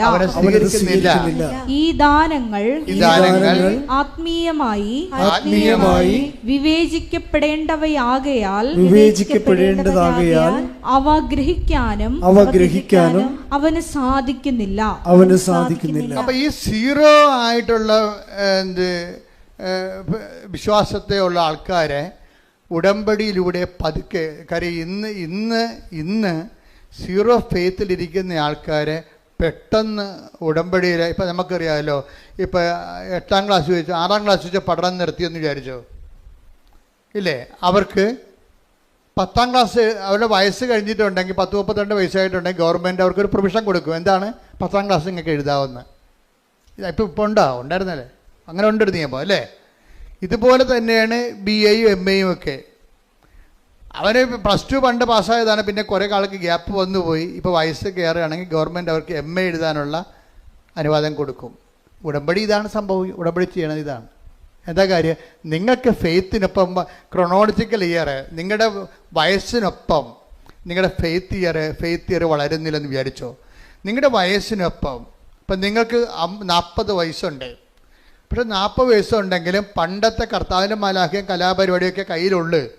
മനസ്സിലായില്ലേ? എന്ന് വെച്ചാൽ 8 വയസ്സിൻ്റെ ആധ്യാത്മിക വളർച്ചയേ ഉള്ളൂ. വയസ്സ് 40-40 നിങ്ങളുടെ ക്രൊണോളജിക്കൽ ഇയർ എന്ന് വെച്ച് കഴിഞ്ഞാൽ ജഡിക വളർച്ച, ജഡിക വയസ്സ് ആധ്യാത്മിക വയസ്സിൻ്റെ ചിലപ്പോൾ 5 ഇരട്ടിയാകാം. 8 40. 8 വയസ്സിൽ നിങ്ങൾക്ക് ഉണ്ടായിരുന്ന 8 വയസ്സെന്ന് പറയുമ്പോൾ 3ാം ക്ലാസ്സിൽ പഠിക്കുന്നു. ആ 3ാം ക്ലാസ്സിൽ പഠിക്കുമ്പോഴാണ് നമ്മൾ കർത്താവിൻ്റെ മാലാഖി കാര്യങ്ങളൊക്കെ പഠിക്കണം, വേദപുസ്തകം പഠിക്കണത്. പിന്നെ ആ മേഖലയിൽ പഠനങ്ങളൊന്നുമില്ല. വയസ്സിപ്പോൾ 40 ആയി. ഇപ്പം എന്താ പറ്റിയിരിക്കണത്? ജഡിക വയസ്സ് വളർന്ന് വിശ്വാസ വളർച്ച 8ാം ക്ലാസ് വരെയേ ഉള്ളൂ. മനസ്സിലായേ? ഇനി നമ്മൾ 40 വയസ്സിൻ്റെ പരീക്ഷ ഒപ്പം എഴുതണം. ഒറ്റ ഉടമ്പടിയിലാണ് നമ്മൾ സംഭവിക്കണത്. ഇത് ഒറ്റ ഉടമ്പടിയിൽ അവൻ പറയണ പോലെ വചനം ജീവിച്ച് കഴിയുമ്പോൾ എന്നാ പറ്റും? 2 ദിവസത്തിനുള്ളിൽ തന്നെ ഇവന് വിശ്വാസം ഉറച്ച് 40 വയസ്സ് വരെ എത്തും. ശ്രുതികട ഹല്ലേലൂയ. ഹല്ലേലൂയ ഹല്ലേലൂയ ഹല്ലേലൂയ ഹല്ലേലൂയ. യേശുവേ ആരാധന. ഹല്ലേലൂയ ഹല്ലേലൂയ ഹല്ലേലൂയ. യേശുവേ ഞങ്ങളുടെ ക്രോണോളജിയോടൊപ്പം തന്നെ വളരുവാൻ, ലേക്കാൽ കൂടുതൽ വളരുവാൻ ആരാധനകളോട് ഞങ്ങൾ അഭിഷേകം. അതായത് ഈ ഉടമ്പടിയുടെ ഏറ്റവും വലിയ ശക്തി എന്ന് പറയുന്നത്, ഇത് എത്ര ആധ്യാത്മികമായിട്ട് തോറ്റ് തുന്നമ്പാടി കിടക്കുന്നവനെയും അത് വൃത്തിമെനയായിട്ട് ഉടമ്പടിയിലേക്ക് അവന് അത് പ്രയോഗത്തിൽ കൊണ്ടുവരുമ്പോൾ പെട്ടെന്ന് ഇവൻ്റെ ഫെയ്ത്ത് ഇയർ അവൻ്റെ വയസ്സിനേക്കാൾ കൂടുതലാകും. നമുക്കറിയാമല്ലോ, എപ്പോഴും ഇപ്പം നമ്മളൊരു ലെൻസ് ഒരു തീപ്പെട്ടിക്കൊള്ളി എടുത്ത് വെച്ചു. അപ്പോൾ നമ്മൾ എന്നിട്ട് ലെൻസ് എടുത്തിട്ട് സൂര്യന് നേരെ പിടിച്ചു. അപ്പോൾ ലെൻസ് പിടിക്കുമ്പോൾ തന്നെ തീപ്പെട്ടിക്കൊള്ളി കത്തത്തില്ല അല്ലേ? ആ ലെൻസിൻ്റെ സൂര്യപ്രകാശം ഫോക്കസ് ചെയ്തിട്ട് ആ മരുന്നിലേക്ക് ഒരു കുറച്ച് നേരം അങ്ങനെ ഫോക്കസ് ചെയ്യുമ്പോൾ തീപ്പെട്ടിക്കൊള്ളിയുടെ മരുന്ന് വശം പുകഞ്ഞ് കത്തും. അതുപോലെ ഉടമ്പടി കൃത്യതയിലേക്ക് അവൻ പറയണ പോലെ ചെയ്യുമ്പോൾ ആ ചെയ്യാൻ പറ്റിയ ദൈവസ്നേഹം ഉണ്ടാകണം, ആ ചെയ്യാൻ പറ്റിയ ദൈവവിശ്വാസം ഉണ്ടാകണം, ആ ചെയ്യാൻ പറ്റിയ ദൈവപ്രത്യാശ ഉണ്ടാകണം. ഇതിന് അറിവിൻ്റെ പ്രത്യാശയുണ്ട്, അഭിഷേക പ്രത്യാശയുണ്ട്. അതാണ് വിഷയം. ഒരു വിഷയം നമ്മൾ അറിവിൽ ചെയ്യുമ്പോൾ അറിവിൻ്റെ പ്രത്യാശ ഉണ്ടാകത്തുള്ളൂ. ഒരു വിഷയം നമ്മൾ അനുഭവത്തിൽ ചെയ്യുമ്പോൾ അഭിഷേക പ്രത്യാശ ഉണ്ടാകും. അപ്പം നിങ്ങൾ പറയാം, അച്ഛാ മനസ്സിലാകണില്ലെന്ന് പറയും. അത് മനസ്സിലാക്കി തരാം. അതെന്താ ഇപ്പോൾ സംഭവം വെച്ച് കഴിഞ്ഞാൽ, നമ്മൾ ദൈവസ്നേഹത്തോടെയാണ് നിങ്ങൾ അവൻ പറയണ പോലെ ചെയ്യണമെന്നുണ്ടെങ്കിൽ അത് പെട്ടെന്ന് നമുക്ക് ദൈവത്തെ അനുഭവിക്കാൻ പറ്റും. ദൈവസ്നേഹത്തോടെയാണ് നമ്മൾ ഓരോ വിഷയവും. ഇപ്പോൾ ഈ അദ്ദേഹത്തിൻ്റെ പ്രൊഫസർ ടോയ് തോമസ്, വൈഫിൻ്റെ അസുഖം അറിയാമല്ലോ. വൈഫിൻ്റെ ചെറിയ അസുഖമൊന്നുമല്ല. ആ വൈഫിൻ്റെ ആദ്യം ലിംഫോമ എന്ന് പറയുന്ന മുഴയുന്ന ക്യാൻസർ ആണെന്നാണ് ആദ്യം ഡിക്റ്റേറ്റ് ചെയ്തത്. പക്ഷേ അതിൻ്റെ സ്കാനിങ് റിപ്പോർട്ട് വന്നപ്പോൾ എന്താ സംഭവിച്ചിരിക്കണമെന്ന് അറിയാം. അത് ആ രോഗം അഡിനോ കസിനോവ എന്ന് പറഞ്ഞ അതായത് ക്യാൻസറിൻ്റെ 5ാം സ്റ്റേജായി.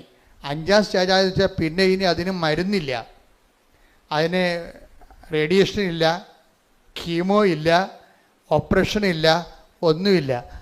ആകപ്പാടെ ഉള്ളതെന്ന് വെച്ച് കഴിഞ്ഞാൽ മരണം വരെയുള്ള പാലിയേറ്റീവ് കെയർ മാത്രമേ ഉള്ളൂ. ഈ പ്രൊഫസറിൻ്റെ വൈഫിൻ്റെ അവസ്ഥയാണ് പെട്ടെന്ന് പാലിയേറ്റീവ് കെയറിൽ മാത്രമായിപ്പോയി.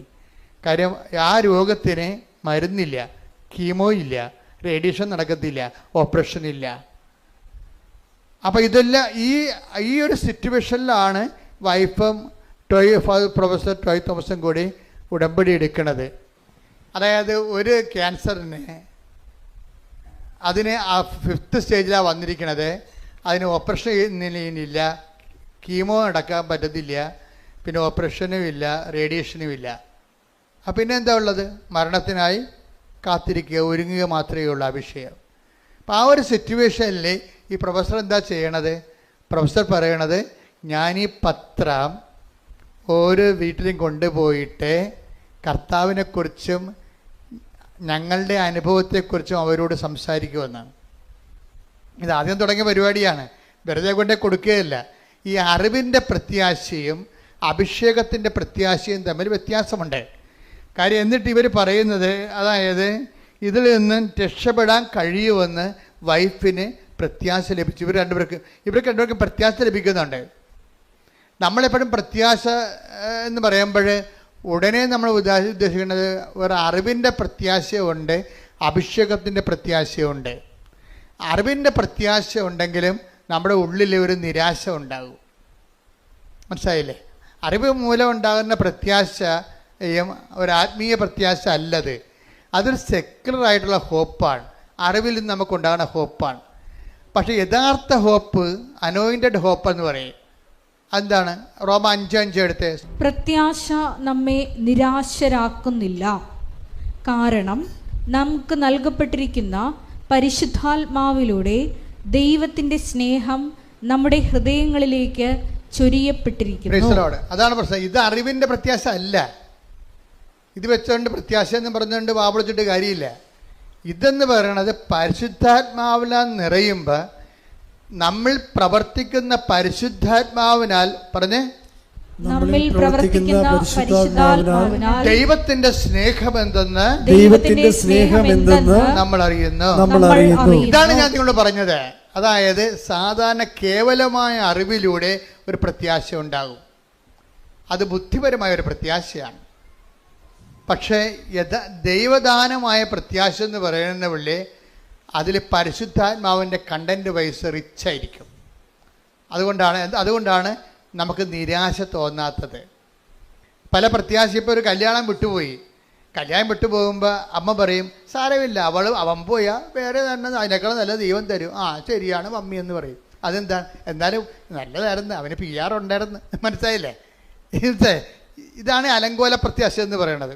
ഇപ്പോൾ ഒരു കല്യാണം സെറ്റായി, പക്ഷെ അത് വിട്ടുപോയപ്പോൾ ഇവക്ക് ഇത്രയും നാൾ അവർ ബോണൊക്കെ വിളിച്ചായിരുന്നു, ഭയങ്കര വർത്തമാനമൊക്കെ ആയിരുന്നു, ഇപ്പം കെട്ടിയതുപോലെയാണ് അവർ പോയത്. പക്ഷേ സംഗതി പൊളിഞ്ഞു പോയപ്പോൾ പിന്നെ ഇവക്ക് ഭക്ഷണവും വേണ്ട, ഉറക്കവും ഇല്ല, ഇവക്ക് ഭ്രാന്തിയെപ്പോലെ അവിടെ ഇരിക്കുകയാണ്. അപ്പം മമ്മി വന്ന് അവളോട് പറയണേ, എടി ഇതിപ്പോൾ അവൻ പോട്ടെ, അവന് വേറെ വല്ല കേസൊക്കെ ഉണ്ടാകും, ദൈവം അത് നമ്മുടെ കണ്ണിൽ കൊള്ളാനുള്ള പുരുകത്തിലാക്കി തന്നതാണെന്നൊക്കെ പറഞ്ഞ് മമ്മിയുടെ കാറ്റഗറീസ് അടിച്ച് അവളെ ഏൽപ്പിച്ച് ഇതിനേക്കാൾ നല്ലത് നമുക്ക് വരും, അതല്ലേ ദൈവം ഇത് മാറ്റിയതെന്നൊക്കെ. ഇതൊക്കെ മാനുഷികമായിട്ട് പറഞ്ഞ് പറ്റിക്കാവുന്നല്ല, വലിയ കഥയൊന്നുമില്ല. ആ തൽക്കാലത്തേക്കുള്ള സുഖം കൊടുക്കുന്നേ ഉള്ളൂ. ഇതിന് അറിവിൻ്റെ പ്രത്യാശ എന്ന് പറയും. അപ്പോൾ ഇവള് പറയും, ആ ശരി മമ്മി, ഇനി ഞാൻ വിഷമിക്കത്തില്ല, ഞാൻ ഭക്ഷണം കഴിച്ചോളാം എന്ന് പറഞ്ഞാലും അവൾ ഭക്ഷണം കഴിക്കും. പക്ഷേ എന്ത് പറ്റും? നിരാശ അവളുടെ ഉള്ളിൽ. ഇപ്പോൾ നല്ലതായിരുന്നത്, അതിന് നല്ല അതിന് PR കിട്ടുമായിരുന്നു, ഇനി വലിയ കുഴപ്പമൊന്നുമില്ല, ഇനി ഏത് കാലമാടനാണോ വരാൻ പോണത് എന്നൊക്കെ ഓർത്തിട്ട് അവൾക്ക് ഭയങ്കര സംഘർഷം ഉണ്ടാകും. ഇങ്ങനെ ഈ ഒരു വിഷയത്തിനാണ് നമ്മളെ നിരാശ ഉണ്ടാകും, പ്രത്യാശ ഉണ്ടാകും, പക്ഷെ അതേസമയം തന്നെ നിരാശ തോന്നിക്കുകയും ചെയ്യും. ഇവിടെ പരിശുദ്ധാത്മാവിന് പ്രത്യേകിച്ച് റോളൊന്നുമില്ല. അപ്പുറത്തെ കാര്യം എന്താണെന്ന്, ഇപ്പം ഈ മമ്മി പറഞ്ഞിട്ടുണ്ടായിരിക്കുന്ന പ്രത്യാശ മാനുഷികമായ അറിവിൻ്റെ പ്രത്യാശയാണ്. പക്ഷെ നമുക്ക് വേണ്ടത് എന്താണ്? അഭിഷേകത്തിൻ്റെ പ്രത്യാശയാണ്. അഭിഷേകത്തിൻ്റെ പ്രത്യാശ എങ്ങനെയാണ് വരണത്? ദൈവസ്നേഹത്തിൽ നിന്നാണ് ഉണ്ടാകണത്. നിങ്ങൾ പത്രം കൊടുത്തു എന്നും പറഞ്ഞുകൊണ്ട് നിങ്ങൾക്ക് ദൈവാനുഗ്രഹം കിട്ടണമെന്ന് നിർബന്ധമില്ല. കൊടുക്കണം എന്താണ്? ദൈവസ്നേഹത്തോടെ കൊടുക്കണം. പറഞ്ഞ മനസ്സിലായില്ലേ? കാര്യം ഇതിൻ്റെ എല്ലാം എപ്പോഴും നമ്മൾ ശ്രദ്ധിക്കേണ്ടത്, ഉടമ്പടിയുടെ ഓരോ കാര്യവും ശ്രദ്ധിക്കേണ്ടത് നിങ്ങൾ ചെയ്യുന്ന. ഇപ്പോൾ രോഗികളെ നിങ്ങളെ പോയി കാണുന്നു, അല്ലേ? രോഗികളെ പോയി കാണുന്നു. അതുപോലെ തന്നെ നിങ്ങൾ വസ്ത്രമില്ലാത്തവർക്ക് വസ്ത്രം കൊടുക്കുന്നു. അതുപോലെ തന്നെ നിങ്ങൾ പൈസ ഇല്ലാത്തവർക്ക് പൈസ കൊടുക്കുന്നു. ഇതൊക്കെ നിങ്ങൾക്ക് സാങ്കേതികമായിട്ടൊക്കെ ചെയ്യാൻ പറ്റും, ആരും ചെയ്യണതാണിത്. പക്ഷേ അതല്ല പ്രശ്നം. ഉടമ്പടിയിൽ അത് ചെയ്യുമ്പോൾ അത് ദൈവികമാകണമെന്നുണ്ടെങ്കിൽ ദൈവസ്നേഹത്തിലൂടെ ചെയ്യാൻ പറ്റത്തുള്ളൂ. ഈ ദൈവസ്നേഹത്തോടെ ചെയ്യുമ്പോഴാണ് ദൈവികമായ, ഇപ്പം നമ്മൾ ഫെയ്ത്ത്, ഹോപ്പ് ആൻഡ് ചാരിറ്റിക്ക് ദൈവിക പുണ്യങ്ങളെന്നാണ് പറയണത്. അപ്പോൾ അതിനെ ദൈവിക പുണ്യം എന്ന് പറയാൻ കാര്യം എന്താണ്? ഈ സംഭവം തന്നെ ഓപ്പൺ മാർക്കറ്റിൽ കിട്ടും പുണ്യങ്ങളെ.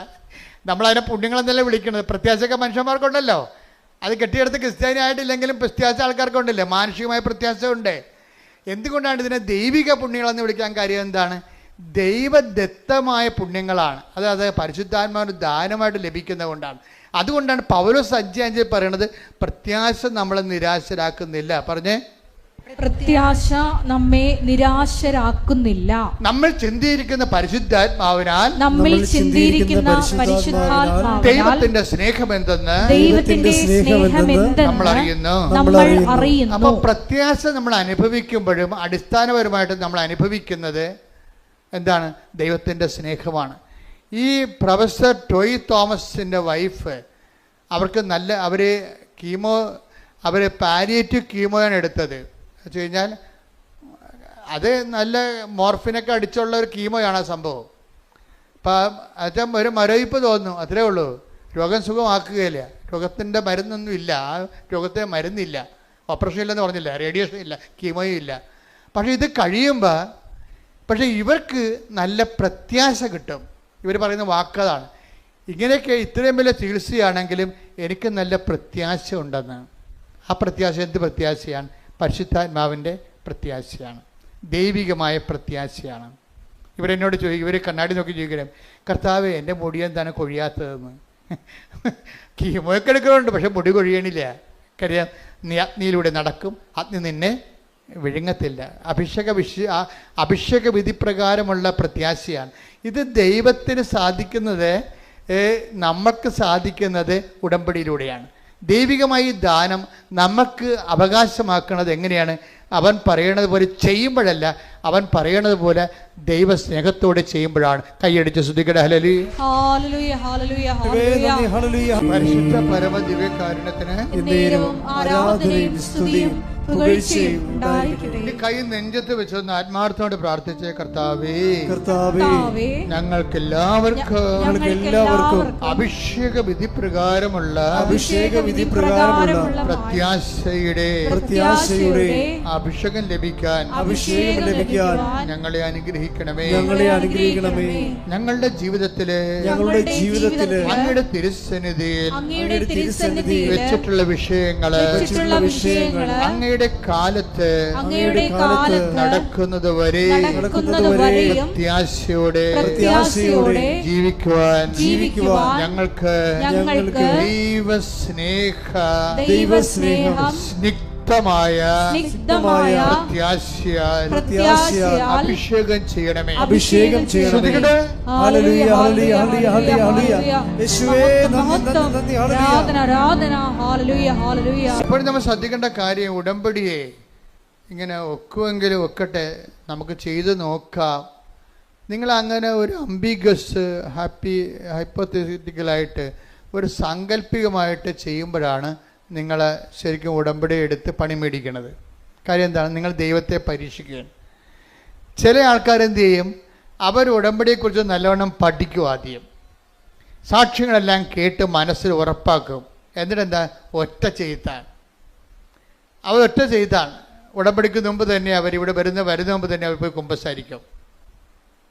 അവർ ഇന്നലെ കേട്ട സാക്ഷ്യം എന്താണ്? ഞാൻ ഉടമ്പടിക്ക് മുമ്പ് തന്നെ 1 മാസമേ ഉടമ്പടിക്ക് എന്നെ ഒരുക്കിയെന്ന്.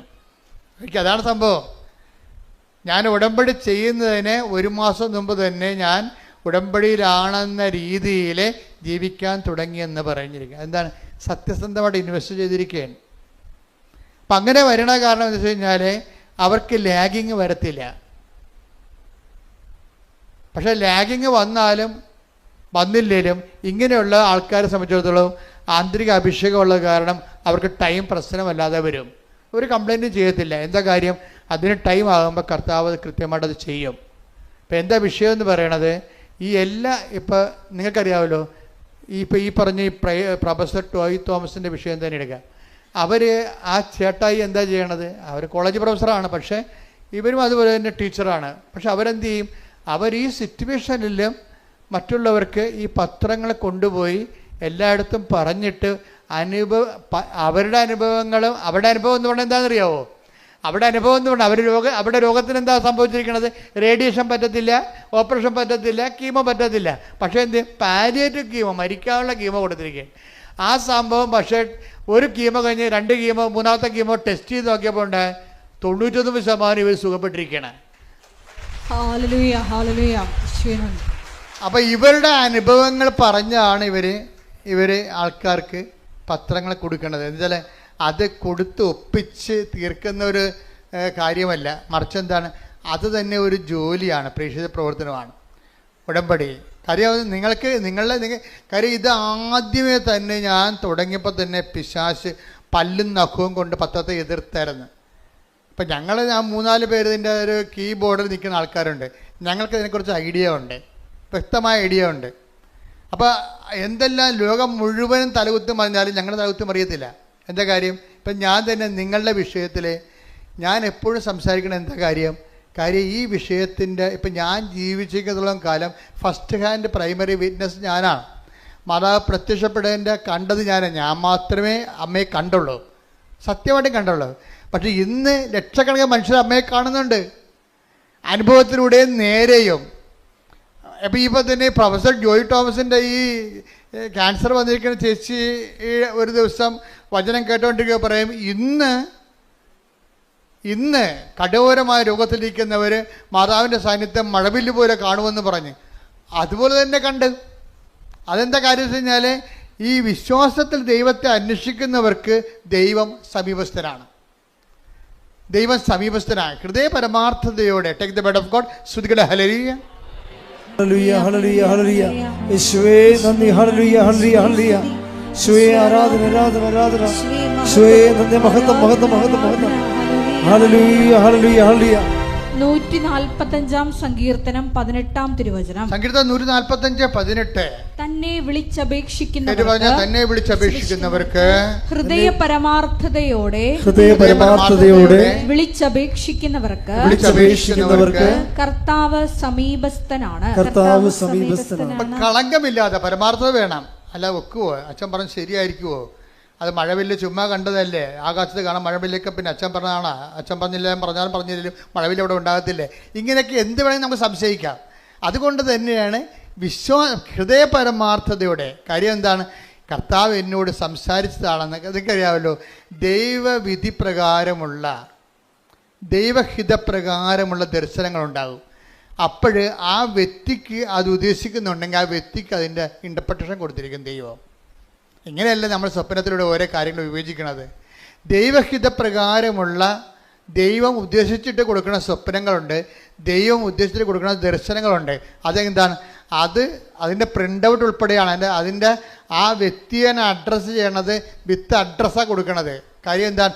ഇത് എന്നെക്കുറിച്ച് പറഞ്ഞതാണെന്ന് ആന്തരികമായ ബോധ്യം എനിക്ക് കിട്ടും. Praise the Lord. ദൈവഹിതപ്രകാരമുള്ള ദർശനങ്ങൾക്കോ സ്വപ്നങ്ങൾക്കോ ദൈവം നിങ്ങൾക്ക് തന്നെ ബോധ്യപ്പെടുത്തി തരും. എന്താണ്? ഇത് നിങ്ങളെ തന്നെ ഉദ്ദേശിച്ച് ചെയ്തിട്ടുള്ളതാണെന്ന് പറയും. അത് പറയുന്ന സമയത്ത് ചിലർക്ക് കുളിരോടുന്ന പോലുള്ള ശാരീരികമായ ഫിസിക്കൽ ഫിനോമിന ഉണ്ടാകും. ദൈവാനുഭവത്തിന് ഒത്തിരിയേറെ രസകരമായ അനുഭവങ്ങളുണ്ട്. കാര്യം അത് പറഞ്ഞുകൊണ്ടിരിക്കുന്ന സമയത്ത് രണ്ടുപേരുടെ ഇരട്ട അഭിഷേകം എന്ന് പറയും. പറയുന്നവർക്കും കേൾക്കുന്നവർക്കും ഒരേ സമയം തന്നെ ആന്തരികമായ ഈ ബോഡിയിൽ തന്നെ ഫീലിംഗ് ചെയ്യും. ഒരു പ്രത്യേക എന്താണ് നമ്മൾ ഒരു പൂരണിപ്പ് എന്നൊക്കെ പറയുന്ന പോലെ രീതിയിലുള്ള ഒരു ഫീലിംഗ് നമുക്കുണ്ടാകും. കേൾക്കുന്നവർക്കും ഉണ്ടാവും, പറയുന്നവർക്കും ഉണ്ടാവും. അപ്പോൾ എന്താണ്? പരിശുദ്ധാത്മാവിൽ ചെയ്യുന്ന കാര്യങ്ങൾക്കും സംഭവിക്കുന്ന കാര്യങ്ങൾക്കും നമുക്ക് പേഴ്സണൽ കൺകറൻസ് കിട്ടാൻ നമുക്ക് വ്യക്തിപരമായി ദൈവം നൽകുന്ന ശാരീരികമായ അനുഭവങ്ങൾ ഫിസിക്കൽ ഫിനോമെറ്റിസിസമാണ്. ശരിക്കും പറഞ്ഞാൽ ഇങ്ങനെയുള്ള ഒരു വിഷയം ദൈവികമായ കാര്യങ്ങളുടെ ശാരീരികമായ പ്രതിഭാസങ്ങൾ അത് ഇന്നത്തെ കാലത്ത് ഉടമ്പടിയുടെ അനുഭവങ്ങളിൽ കൂടിക്കൂടിയാണ് വരണത്. അപ്പം അത് എല്ലാവർക്കും അതുകൊണ്ടാണ് സുഗന്ധാഭിഷേകം വരണത്, മഴവില്ല് വരണത്, അതുപോലെ തന്നെ മാതാവ് സ്വപ്നത്തിൽ വന്നു വിളിക്കണത്. കഴിഞ്ഞ ദിവസങ്ങളിൽ ഒരു സാക്ഷ്യം ഉണ്ടായെന്ന് വെച്ച് കഴിഞ്ഞാൽ ആ മനുഷ്യന് നമ്മുടെ അദ്ദേഹം പറയണത് ഇവിടെ ഇതിന് വാതിക്കലിരിക്കുന്ന മാതാവ് വന്ന് എന്നെ ഒരു സ്വർണത്തിൻ്റെ വടി കൊണ്ട് ഞാൻ അമ്മയോട് പറഞ്ഞായിരുന്നു, അമ്മ എൻ്റെ ജന്മത്തിൽ ഞാൻ 5:30 എഴുന്നേരം ചരിത്രമില്ല. എനിക്ക് 35 വയസ്സായി. 35 കൊല്ലത്തിനുള്ളിൽ ഇന്ന് വരെ ഞാൻ 8 മണിക്കൊക്കെയാണ് എഴുന്നേക്കണത്. ഞാനെങ്ങനെയാണ് 5:30 എഴുന്നേക്കണത്? അപ്പോഴെന്ത് ചെയ്ത് അമ്മ കറക്റ്റ് 5:29 ആയപ്പോൾ കൃപാസനം വാദിക്കെ നിൽക്കുന്ന മാതാവ് വന്ന് എന്നെ തോണ്ടി വിളിച്ചു. ഞാൻ ഞെട്ടി എഴുന്നേറ്റ് നോക്കിയപ്പോൾ മണി 5:30. അതായത് ഈ കാലങ്ങളിൽ അഡ്രസ്സ് നേരിട്ട് നമുക്ക് അനുഭവം കിട്ടും. നേരിട്ട്. അതായത് ഒന്നാമത്തെ കൃപാസനത്തിൻ്റെ വിഷയം സഞ്ചാരി മാതാവാണ്. എന്ന് വെച്ച് കഴിഞ്ഞാൽ ഇപ്പം തന്നെ ഇവരുടെ കാര്യം തന്നെ എടുക്കാം. ഇവർക്ക് ഈ ക്യാൻസർ 99% കുറഞ്ഞല്ല, പിന്നെ 1% ഉള്ളു. അപ്പം ആ സന്തോഷ വാർത്ത എന്നെ അറിയിക്കാൻ വേണ്ടി അവരിവിടെ വന്നപ്പോൾ എന്നാ പറ്റിയത്? പ്രൊഫസർ ഇവിടെ വന്നപ്പോൾ ഓഫീസിൽ നിന്ന് പറഞ്ഞ്, നിങ്ങൾ കഴിഞ്ഞ ആഴ്ച കണ്ടതല്ലേ അച്ഛനെ, കണ്ടിട്ട് പോയപ്പോഴല്ലേ ഇത്രയും കുറഞ്ഞിരിക്കണത്, ഇനിയിപ്പം നിങ്ങൾക്ക് 90 ദിവസം കഴിഞ്ഞ് കാണാൻ പറ്റത്തുള്ളൂ. കാര്യം ഒത്തിരി പേര് കാണാനുണ്ട്, ഒരു പ്രാവശ്യം പോലും കാണാത്തവരുണ്ടല്ലോ. അപ്പം പ്രൊഫസറിന് അത് കാര്യം മനസ്സിലായപ്പോൾ പ്രൊഫസർ സങ്കടത്തോടെയാണെങ്കിൽ തിരിച്ചുപോയി. പിറ്റേ ദിവസമുണ്ട് ഞാൻ പ്രൊഫസറിൻ്റെ വീടിൻ്റെ വാതിക്കൽ നിൽക്കണം. അല്ല, എനിക്കറിയാൻ പാടില്ല. ഞാൻ ചേന്നമംഗലത്ത് പോയ ആളാണ്. ചേന്നമംഗലം എൻ്റെ പഠനത്തിൻ്റെ ഒരു ഭാഗമാണ്. പഴയകാല ക്രിസ്ത്യൻ സെറ്റിൽമെൻറ്റാണ് ചേന്നമംഗലം എന്ന് പറയുന്നത്. 1800 കൊല്ലം പഴക്കമുള്ള സെറ്റിൽമെൻറ്റാണ്. അപ്പോൾ അതിനെക്കുറിച്ചുള്ള പഠനങ്ങളൊക്കെ ഉണ്ട്. ഞാൻ ഒരു പുസ്തകം എഴുതുന്നുണ്ട്. ആ പുസ്തകത്തിൻ്റെ ആവശ്യത്തിന് വേണ്ടി ഞാൻ ചേന്നമംഗലത്ത് യഹൂദ പള്ളി ചെന്ന് ആ പള്ളി ഒത്തിരി ഏടാകൂടങ്ങളിൽ പോയിട്ടാണ് പള്ളിയിലെത്തിയത്. പള്ളി അടച്ചിട്ടിരിക്കാൻ. പള്ളി അടച്ചിട്ടപ്പോൾ റോഡ് വക്കെ നിന്നിരിക്കുന്ന ഒരാളിനെ വിളി ഞാൻ വിളിച്ചിട്ട് ഞാൻ കാറിലേക്ക് വിളിച്ചപ്പോൾ അയ്യോ ജോസഫത്തല്ലേ എന്താ ഇവിടെ എന്ന് ചോദിച്ചു. ഞങ്ങൾ ഇന്നലെ അച്ഛനെ കാണാൻ വന്നെന്ന്. അപ്പോഴെന്ത് അച്ഛാ ഞങ്ങൾ സാക്ഷ്യം പറയാൻ ഇരിക്കുകയാണ്, 1% കൂടിയേ എനിക്ക് ക്യാൻസർ ഉള്ളൂ, ബാക്കിയെല്ലാം അമ്മ ഏറ്റെടുത്ത് അച്ഛാ ഒന്ന് പ്രാർത്ഥിക്കാൻ പറഞ്ഞു. അപ്പോൾ എന്താണ് ഇവിടുന്ന് മടക്കി വിട്ട ആളെ അമ്മ എന്നെ അവിടെ വീട്ടിൽ കൊണ്ട് ആശീർവദിച്ചു.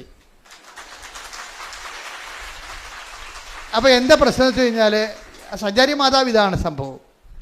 ഈ കാലങ്ങളിൽ ഉടമ്പടിയുടെ വിഷയം എന്ന് പറയണത് ജീവനോടെ അത് ഞാൻ പറഞ്ഞ ഉടമ്പടി നിങ്ങൾ അതിൻ്റെ ഒഴുക്കത്തുനിന്ന് ഒഴുകിയാൽ മതി. മനസ്സിലായോ? ഉടമ്പടി തടസ്സമില്ലാതെ ഒന്ന് ഒഴുകിയാൽ മതി. അത് അതിൻ്റെ ഫലം സ്വാഭാവികമായിട്ട് ഉണ്ടാകണമെന്ന് നമുക്ക് റിസ്ക് ഇല്ല. എന്താ കാരണം, ഒരു കാര്യം നടന്നില്ലെങ്കിൽ ദൈവം അത് ഏറ്റെടുത്തിട്ടുണ്ടെങ്കിൽ ദൈവം നേരിട്ട് ആ വിഷയത്തിൽ തീരുമാനം ഉണ്ടാക്കും. അതാണ് ഉടമ്പടി. എന്താ കാര്യം, ഇത് മാതാവിൻ്റെ പ്രത്യക്ഷീകരണത്തിൻ്റെ സ്ഥിരീകരണത്തിൻ്റെ വിഷയമായത് കാരണം നമ്മളെ അനുഗ്രഹിക്കുക, സാക്ഷികളാക്കി മാറ്റുക ആരുടെ ആവശ്യമാണ്? നമ്മുടെ ആവശ്യം പോലെ തന്നെ ദൈവത്തിൻ്റെ ആവശ്യമാണ്. അതുകൊണ്ടാണ് ഇത് സ്പീഡാകുന്നതിൻ്റെ കാര്യം. നിങ്ങൾക്ക് പറ്റുന്ന ചിലർക്ക് പറ്റുന്ന അബദ്ധം, നിങ്ങളിങ്ങനെ പൊട്ടം കണ്ണാനെ പോലെ തപ്പിയും തടഞ്ഞു വെക്കുക, എന്തെങ്കിലുമൊക്കെ ചെയ്യോ ഇനി അത് എവിടെ കൊടുക്കാനാണ്, രോഗികളെ കാണാനാണ്, ആരെ കാണാനാണ്, നമ്മുടെ താലൂക്കിൽ ഗവൺമെൻറ് ആശുപത്രി ഉണ്ടാ കൊള്ളാം നല്ല പരിപാടിയെ പോയി. അവിടെ ഇന്ന് വരെ ഒരു ഗവൺമെൻറ് ആശുപത്രി പോയിട്ടില്ല, എല്ലാം പ്രൈവറ്റ് ആശുപത്രിയിലേ പോയിട്ടുള്ളൂ. അപ്പോൾ പാവത്തങ്ങളൊക്കെ ഉള്ള ഗവൺമെൻറ് ആശുപത്രി ആയിരിക്കുമല്ലോ ഉള്ളത്, അവരെയാണല്ലോ പോയി കാണേണ്ടത്. അപ്പോൾ അവരെപ്പോൾ കാണുമ്പോൾ ഇവർക്ക് അറിയത്തില്ല, ഇവരുടെ മനുഷ്യരുടെ സംസർഗം അതാണ്. നമ്മുടെ താലൂക്കിൽ ഗവൺമെൻറ് ആശുപത്രി ഉണ്ടാകുന്ന പോലും അവർക്ക് അറിയത്തില്ല, അത്രയും ബന്ധമുള്ളു. അങ്ങനെ മനുഷ്യനുമായിട്ട് സാധാരണ മനുഷ്യനായിട്ട് ഒരു ബന്ധമില്ലാത്തവരെ ഇപ്പോഴെന്ത് ഉടമ്പടി എന്ത് ചെയ്യും, അവരെ തിരക്കിപ്പോകും. തിരക്കിപ്പോകണത് ഉടമ്പടിയുടെ ഒരു നിയോഗം നിറവേറ്റാനല്ല, ശരിക്കും പറഞ്ഞാൽ ദൈവത്തിൻ്റെ സ്നേഹത്തിൽ നിങ്ങൾ വളരാൻ വേണ്ടിയാണ്. Price the Lord. അത് മനസ്സിലായി, അത് ഓർത്തേക്കണം.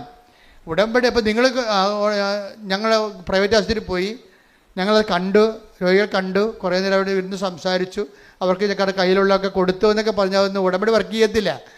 നിങ്ങൾ എന്താ കാര്യം നിങ്ങൾ ചെയ്യണ കാര്യങ്ങളെല്ലാം ആരാ?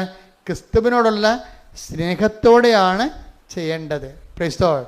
ഇത് നിങ്ങൾ ചെയ്യുമ്പോഴെല്ലാം കർത്താവിൻ്റെ സ്നേഹത്തിലാണ് അത് ചെയ്യേണ്ടത്. പ്രാർത്ഥിക്കുക. കർത്താവായ ദൈവമേ, ഞങ്ങൾ ചെയ്യുന്ന ഓരോ പ്രേക്ഷിത പ്രവൃത്തികളും അങ്ങയുള്ള സ്നേഹത്താൽ സുവിശേഷത്തിന്റെ സാക്ഷിയായി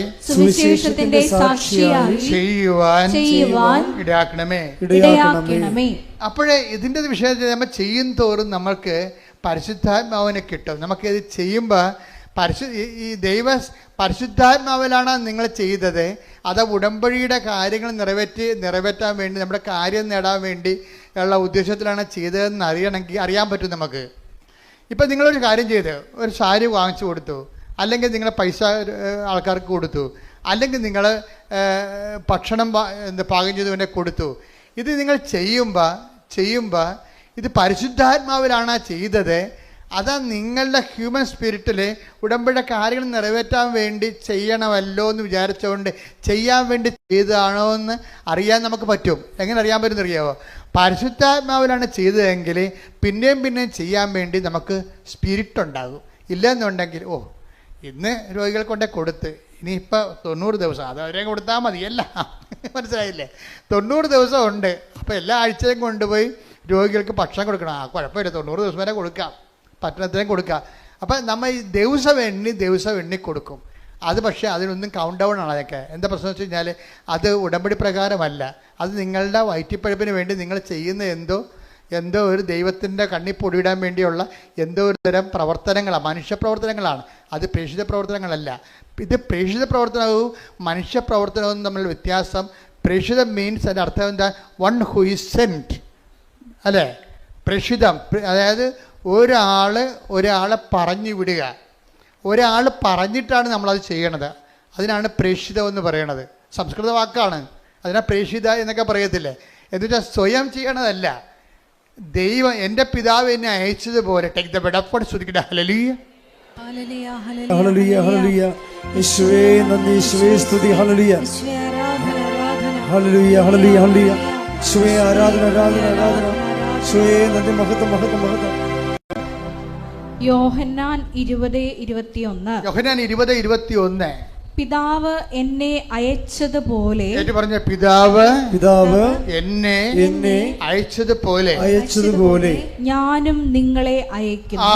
അതാണ് വിഷയം. ഞാനും അയക്കുന്നു. അടുത്ത വരി.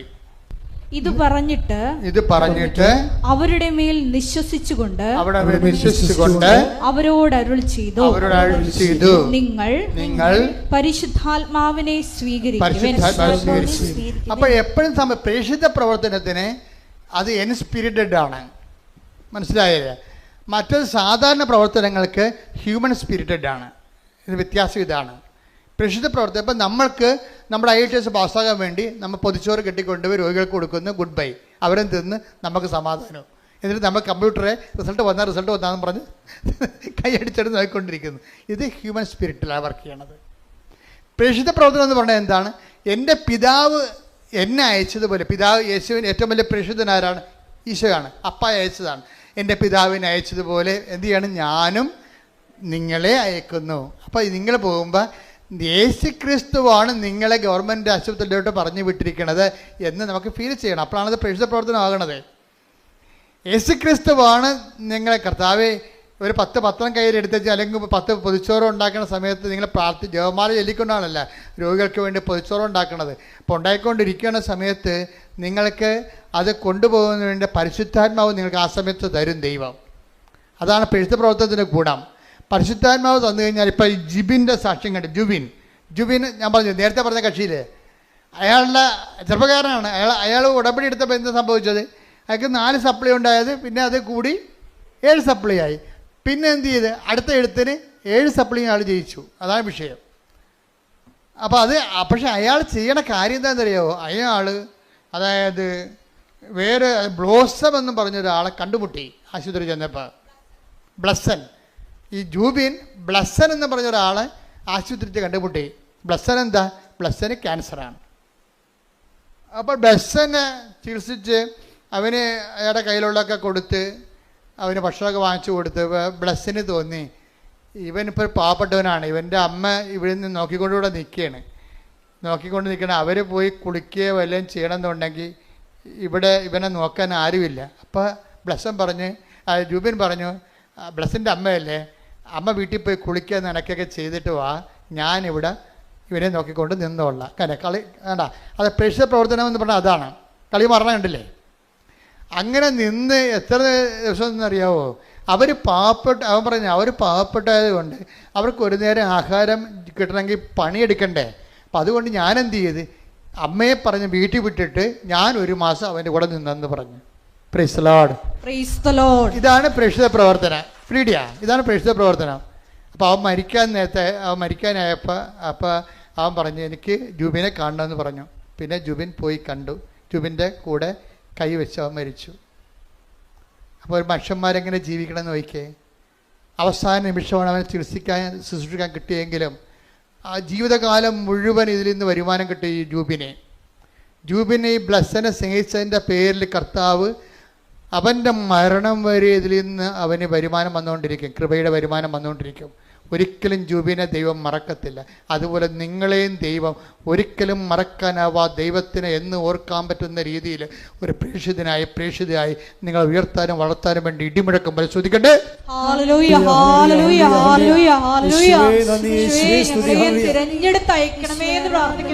പരിശുദ്ധ പരമ ദിവ്യകാരുണ്യത്തിന് അപ്പൊ ജൂബിന്റെ പ്രേക്ഷിത പ്രവർത്തനത്തിന്റെ ഒരു മാനദണ്ഡം എന്താണെന്ന് നോക്കിയേ. ജൂബിന്റെ പ്രേക്ഷിത പ്രവർത്തനത്തിന്റെ മാനദണ്ഡം എന്താണ്? അതായത് അത് ക്രിസ്തുവിൻ്റെ പ്രേക്ഷിത പ്രവർത്തനത്തെക്കുറിച്ചുള്ള വിഭാവനതയാണ് ഇവിടെ മാനദണ്ഡമാണിത്. എപ്പോഴും നമ്മൾ വിഷയം ശ്രദ്ധിക്കേണ്ടതെന്ന് വെച്ചാൽ നമുക്ക് ഓരോ ഉടമ്പടി എടുക്കുമ്പോൾ ഓരോ ലക്ഷ്യങ്ങളുണ്ട്. ഇപ്പം ഞാൻ ആദ്യകാലങ്ങളൊക്കെ പറഞ്ഞുകൊണ്ടിരുന്നത് ഇപ്പോഴും പറയണത് അതാണ്, ഉടമ്പടി ഉടനടി പരിഹാരം. ഒരു സംശയമില്ല കാര്യത്തിൽ, നിങ്ങൾ പത്രം എടുത്ത് നോക്കിയാൽ മതി. പക്ഷേ ഈ ഉടമ്പടി ഉടനടി പരിഹാരം കിട്ടിയില്ലെങ്കിലും 10,000 ഇപ്പോഴും ഇത്തിരി ഉടമ്പടി ദൈവത്തിൻ്റെ സമയത്താണത് നടക്കണമെന്നുണ്ടെങ്കിൽ 10,000 അതിനുള്ളിൽ വിശുദ്ധരായി ജീവിക്കുന്നുണ്ട് ഇന്ന്. എന്താ കാര്യം? കർത്താവ് ചെയ്യുമ്പോൾ എല്ലാം കൃത്യമായിട്ട് ചെയ്യുന്നവർക്ക് നല്ല ക്രിസ്തുവിനെക്കുറിച്ച് നല്ല ഐഡിയ ഉണ്ട്. ക്രിസ്തുവിനെക്കുറിച്ച് ഐഡിയ ഇല്ലാത്ത ജനങ്ങളോട് സംസാരിക്കുമ്പോൾ എന്ത് ചെയ്യണം? ആ രീതിയിൽ സംസാരിക്കാൻ പറ്റത്തുള്ളൂ നമുക്ക്. ഉദാഹരണത്തിന് 1 Corinthians 3:1 എടുത്തേ. സഹോദരങ്ങളെ എനിക്ക് നിങ്ങളോട് ആത്മീയ മനുഷ്യരോട് എന്നതുപോലെ സംസാരിക്കാൻ സാധിച്ചില്ല. ജഡിക മനുഷ്യരോട് എന്നതുപോലെയും ക്രിസ്തുവിനെ കുറിച്ചുള്ള അറിവിന്റെ കാര്യത്തിൽ പൈതങ്ങളോട് എന്നതുപോലെയുമാണ് നിങ്ങളോട് ഞാൻ സംസാരിച്ചത്. പൈതങ്ങളോട് സംസാരിക്കുമ്പോൾ എന്ത് ചെയ്യണം?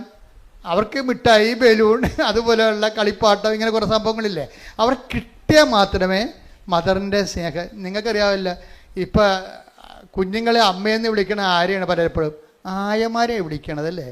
നാളെ ബംഗാളി ചേച്ചിമാർ വന്ന് നമ്മുടെ പിള്ളേർക്ക് നിങ്ങൾ 4 ലക്ഷത്തിൻ്റെ ശമ്പളം മേടിക്കും, നിങ്ങളുടെ മക്കൾക്ക് മുല കൊടുക്കുന്നതായിരിക്കും ബംഗാളി ചേച്ചിമാരായിരിക്കും. അപ്പം നമ്മുടെ മക്കൾ അവരെന്തെന്ന് വിളിക്കും? അമ്മയെന്ന് വിളിക്കും. നിങ്ങളെന്തെന്ന് വിളിക്കും? ആയെന്ന് വിളിക്കും. ഇതാണ് പ്രശ്നം. പിള്ളേരുടെ ഒരു സൈക്കോളജിയിൽ എന്താ ഉള്ളത്? ആര് എന്ത് കൊടുക്കുന്നു അവരാണ് അമ്മ. ഞാൻ പറഞ്ഞിട്ട് കാര്യമില്ല. ആര് കൊടുക്കുന്നു? അമ്മ എപ്പോഴും അമ്മയാൽ നിൽക്കുന്നത് എന്തുകൊണ്ടാണ്? എല്ലാ കാര്യങ്ങളും കുഞ്ഞിനെ ചെയ്ത് കൊടുക്കുന്നത് കൊണ്ടാണ്. അപ്പം ദൈവത്തിന് ഇങ്ങനെ ഒരു കാലം ഉണ്ടെന്നാണ് പൗലോസ് പറയുന്നത്. ഒന്നിനു വായിച്ചത്.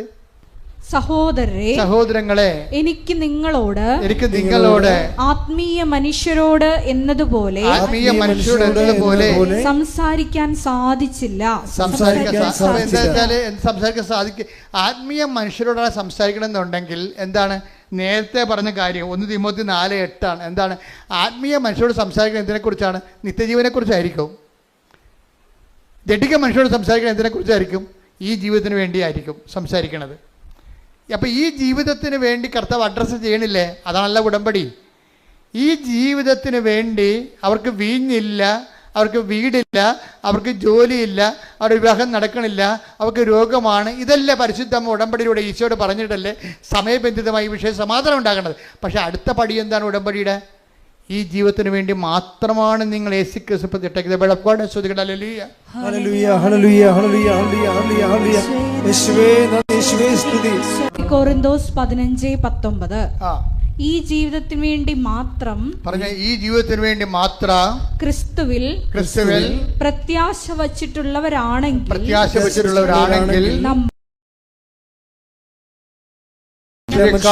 നിർഭാഗ്യരാണ്. Praise the Lord. അപ്പൊ ക്രിസ്തുവിൽ പ്രത്യാശ അർപ്പിക്കണം എന്തിനാണ്? ഈ ജീവിതത്തിന് വേണ്ടിയും മാത്രമാണെന്നാണ് ചോദിക്കണത്. വെച്ചാൽ ഈ ജീവിതത്തിന് വേണ്ടി ഉണ്ട്, ഈ ജീവിതത്തിന് വേണ്ടി, പിന്നെ എന്താണ്? വരാനിരിക്കുന്ന ജീവിതത്തിന് വേണ്ടി കൂടിയാണ്. അപ്പോൾ വരാനിരിക്കുന്ന ജീവിതത്തിന് വേണ്ടി കൂടുതലാണ് നിങ്ങൾ ചില കാര്യങ്ങൾ താമസിക്കുന്നുണ്ടെങ്കിൽ എപ്പോഴും ഓർത്തേക്കണം, നിങ്ങളെന്താണ്? നിത്യജീവൻ്റെ എക്സ്പ്രസ് ഹൈവേയിലേക്ക് വന്നു. എന്താ കാര്യം? എന്താണ്? ദൈവം ഈ ജീവിതത്തെ ഉടമ്പടിയിൽ ഒരു 3-4 കാര്യങ്ങൾ പടപെടാതെ നിങ്ങളുടെ കാര്യം നടക്കുകയും ചില കാര്യങ്ങൾ താമസിക്കുകയും ചെയ്യുമ്പോൾ അത് താമസിക്കുന്നതല്ല, മറിച്ച് എന്താണ്? നിത്യജീവനെക്കുറിച്ച് നിങ്ങൾ ഈ കാലഘട്ടങ്ങളിൽ ചിന്തിക്കാനും അതിനുവേണ്ടി ഇൻവെസ്റ്റ് ചെയ്യാനും വേണ്ടി ദൈവം നിങ്ങളെ ഒരുക്കുന്നതാണ്. കൈയടിച്ച് ശ്രദ്ധിക്കട്ടെ. ഹല്ലേലൂയ ഹല്ലേലൂയ ഹല്ലേലൂയ ഹല്ലേലൂയ ഹല്ലേലൂയ. യേശുവേ നന്ദി. ഹല്ലേലൂയ ഹല്ലേലൂയ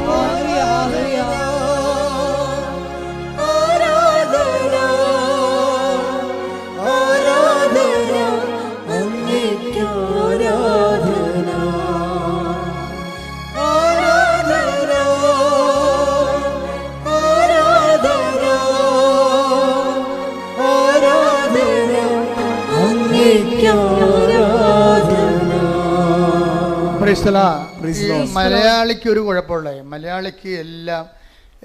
മലയാളിക്ക് എന്ത് ബൈബിൾ പഠിച്ചാലും അവന് നയിക്കുന്നത് പഴഞ്ചൊല്ലായിരിക്കും. മലയാളി എന്ത് ബൈബിൾ, മലയാളിയുടെ ഒരു ദുരന്തം അതാണ്. എന്ത് ബൈബിൾ അവൻ പഠിച്ചാലും അവനെ നയിക്കണത് ആരായിരിക്കും? പഴഞ്ചൊല്ലായിരിക്കും. അത് നമ്മൾ അറിയത്തില്ല. നമ്മളറിയാതെ നമ്മുടെ അകത്ത് കിടക്കുന്ന ഒരു വൈറസാണ് ഈ പഴഞ്ചൊല്ല്. ഇപ്പം നിങ്ങൾ പറയും ആറ്റിക്കളഞ്ഞാലും പണിയായി. അതേ സംഭവം മലയാളം അങ്ങനെ ചെയ്യത്തുള്ളൂ. അവൻ അർത്ഥ കൈക്ക്. അപ്പം ഈ ബേസിക് സ്വഭാവങ്ങളുള്ള കാരണം തന്നെ ദൈവാനുഗ്രഹം കുറയാൻ സാധ്യതയുണ്ട്. നമ്മുടെ അവബോധം, നമ്മുടെ സാംസ്കാരിക അവബോധം മനസ്സിൽ കിടക്കുന്നത് എന്താണ്?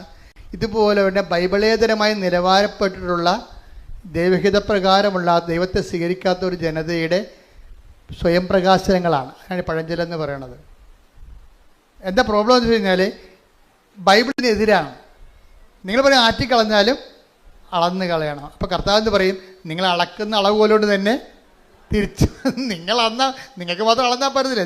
മത്തായി 7:2 നിങ്ങൾ അളക്കുന്ന അളവ് കൊണ്ട് തന്നെ, നിങ്ങൾ അളക്കുന്ന അളവുകോല് കൊണ്ട് തന്നെ നിങ്ങൾക്കും അളന്ന് കിട്ടും. നിങ്ങൾക്കും അളന്ന് കിട്ടും. പക്ഷെ ഇത് എങ്ങനെ സംഭവിച്ചിരിക്കുന്നത്? ഈ ലൂക്കാസ് വിശേഷമാണ് നല്ലത്.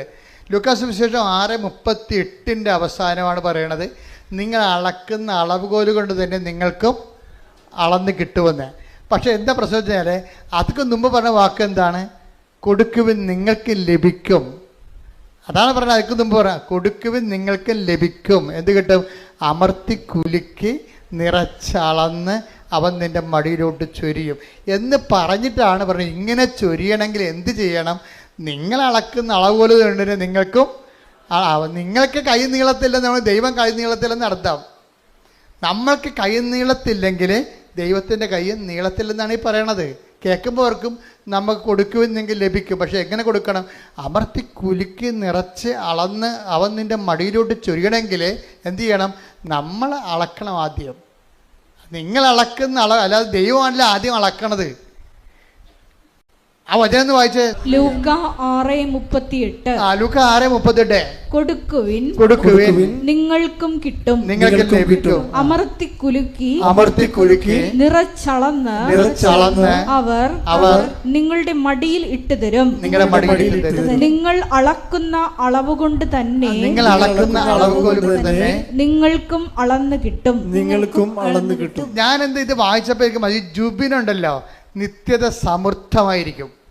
എന്താ കാര്യം? ഞാൻ രോഗിയായിരുന്നു, നിങ്ങൾ എന്നെ കണ്ടു എന്ന് പറഞ്ഞില്ലേ? കണ്ടിട്ടാൻ പോകുന്നില്ലല്ലോ, ഒരു മാസം അവിടെ നിന്നില്ലേ? അതാണ് സംഭവം. എൻ്റെ പിതാവിനാൽ ഇപ്പം നിങ്ങൾ ഓർക്കും ശരിയാണ്, കൊടുക്കും നമുക്ക് ലഭിക്കും. അപ്പോൾ നമുക്ക് IELTS പാസ്സാവുന്ന വെച്ചാൽ പറയണം ശരി. അപ്പോൾ നമ്മുടെ പുരയിടം വിറ്റുപോകും, നല്ല വിലക്ക് വിറ്റുപോകുമായിരിക്കും.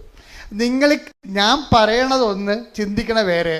നിങ്ങൾ കൊടുക്കും, ശരി ശരി, അവന് നമ്മൾ ആണെങ്കിൽ നമുക്ക് 2 കിലോ അരി വാങ്ങിച്ചു കൊടുക്കാം, 10 ഉടുപ്പ് വാങ്ങിച്ചു കൊടുക്കാം. അങ്ങനെയാണെങ്കിൽ പിന്നെ എന്താ? അപ്പോൾ ജോലി കിട്ടുമല്ല, അപ്പോൾ ശമ്പളം കിട്ടുമല്ല, അപ്പോൾ നമ്മൾ 100 ഉടുപ്പ് തിരിച്ച് വാങ്ങിക്കാമല്ല. ഇങ്ങനെ ഭാഗികമായിട്ടും മാനുഷികമായിട്ടും ക്യാഷ് ആൻഡ് കയ്യിലായിട്ടാണ് വചനം നിങ്ങൾ ചിന്തിക്കുകയും ആലോചിക്കുകയും മനസ്സിലാക്കുകയും ചെയ്യും. അതല്ല ഇവിടുത്തെ പ്രശ്നം. എന്താ പ്രശ്നം? ഈ നിത്യതയെക്കുറിച്ചാണ് കർത്താവ് ഇതെല്ലാം പറഞ്ഞിരിക്കുന്നത്. എൻ്റെ ഞാൻ രോഗിയായിരുന്നു, നിങ്ങൾ എന്നെ സന്ദർശിച്ചു. എൻ്റെ പിതാവിനാൽ അനുഗ്രഹീതരെ വരുവിൻ, ലോകാരംഭം മുതൽ ഒരുക്കിയിരിക്കുന്ന രാജ്യം നിങ്ങൾ കൈവശമാക്കിക്കൊള്ളുവേ. നിത്യതയെക്കുറിച്ചാണ് ഇതെല്ലാം പറയണത് പലതും. അപ്പോൾ ജൂബിനെ സംബന്ധിച്ചിടത്തോളം ഒരു മണിക്കൂർ പോയി നിൽക്കാൻ പറഞ്ഞപ്പോൾ അവനെന്ത് ചെയ്ത്? ഒരു മാസം പോയി നിന്ന്. അപ്പോൾ അവന് എന്താ കിട്ടാൻ പോണേ? നിത്യതയാണ് അതിന് വരാൻ പോണത്. അവൻ്റെ ഇതിനോടുകൂടി നിത്യത. അപ്പം നിങ്ങളൊക്കെ ചത്ത് കഴിയുമ്പോൾ ഈ ജീവിതത്തിൽ എന്താ ഈശോ ഒന്നും പറയാത്തത്? അങ്ങനെയാണ് ചേർത്ത് നൽകുമെന്ന് ഈശോ പറയണത്. വരാനിരിക്കുന്ന രാജ്യത്തെ നിത്യജീവനം. വരാനിരിക്കുന്ന ഈ ജീവിതത്തിൻ്റെ ഡിമാൻഡ്സുകൾ സാറ്റിസ്ഫൈ ചെയ്തതിന് ശേഷമാണ് അതിൻ്റെ കൂടെ എന്ത് ചെയ്യും? ഉടമ്പടിക്ക് വരാനിരിക്കുന്ന കാലത്ത് നിത്യജീവനം. ടേക്ക് ദ ബെഡ് ഓഫ് ശ്രുതികട. ഹല്ലേലൂയ ഹല്ലേലൂയ ഹല്ലേലൂയ ഹല്ലേലൂയ. യേശുവേ നന്ദി, യേശുവേ സ്തുതി. ഹല്ലേലൂയ ഹല്ലേലൂയ ഹല്ലേലൂയ ഹല്ലേലൂയ ഹല്ലേലൂയ. മർക്കോസ് 10:29-30. മർക്കോസ് 10:29-30. യേശു പ്രതിവചിച്ചു, സത്യമായി ഞാൻ നിങ്ങളോട് പറയുന്നു, എന്നെ പ്രതിയും സുവിശേഷത്തെ പ്രതിയും ഭവനത്തെയോ സഹോദരന്മാരെയോ സഹോദരിമാരെയോ മാതാവിനെയോ പിതാവിനെയോ മക്കളെയോ വയലുകളെയോ ത്യജിക്കുന്നവരിൽ ആർക്കും ഇവിടെ വെച്ച് തന്നെ 100 ഇരട്ടി ലഭിക്കാതിരിക്കില്ല. ഭവനങ്ങളും സഹോദരന്മാരും സഹോദരിമാരും മാതാക്കളും മക്കളും വയലുകളും അവയോടൊപ്പം പീഡനങ്ങളും വരാനിരിക്കുന്ന കാലത്ത് നിത്യജീവനും. യേശുക്രിസ്തുവിന് വേണ്ടി നമ്മൾ കൊടുക്കുമ്പോഴേ ആ കൊടുക്കണ ആ സമയത്ത് ചില ആൾക്കാർ പറയത്തില്ലേ, എന്ത് കൊടുത്താലും ആ കൊടുക്കുമ്പോൾ കൊള്ളാമെന്ന്. മലയാളത്തിലുള്ള സംഭവമാണ്. എന്താണ് കൊടുക്കുമ്പോൾ കൊള്ളാമെന്ന്? നമ്മൾ ആർക്കെന്ത് കൊടുത്താലും 5 മാസത്തേക്ക് ഇങ്ങനെ നമ്മളെ കാണുമ്പോൾ ചിരിക്കും. 6-ാം മാസം നമ്മളെ കാണുമ്പോൾ കണ്ട ഇതുപോലെ ഉണ്ടാകത്തില്ല. ദൈവം അങ്ങനെ അല്ലെന്നായി പറയണത്. പറഞ്ഞ മനസ്സിലായില്ലേ?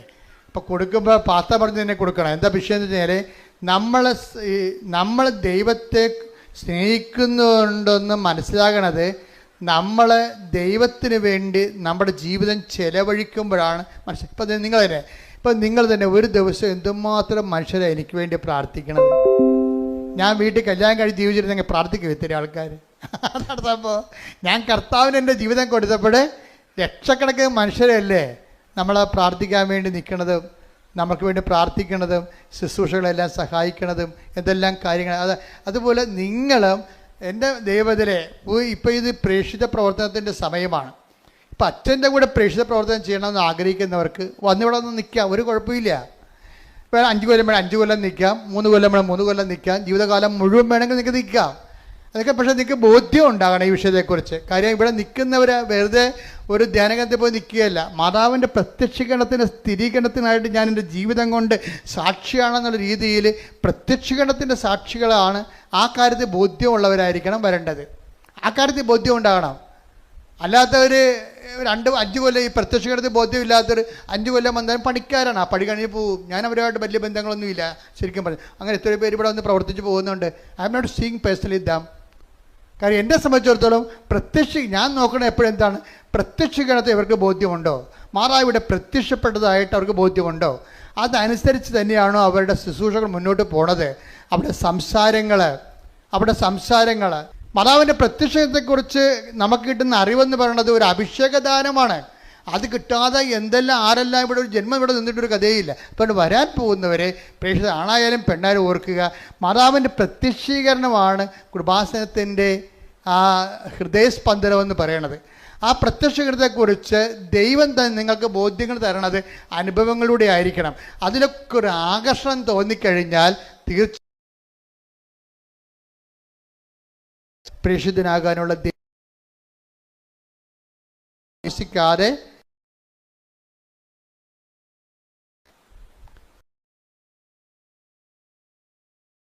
വിളി ഈ സന്യസ്തന്മാരെ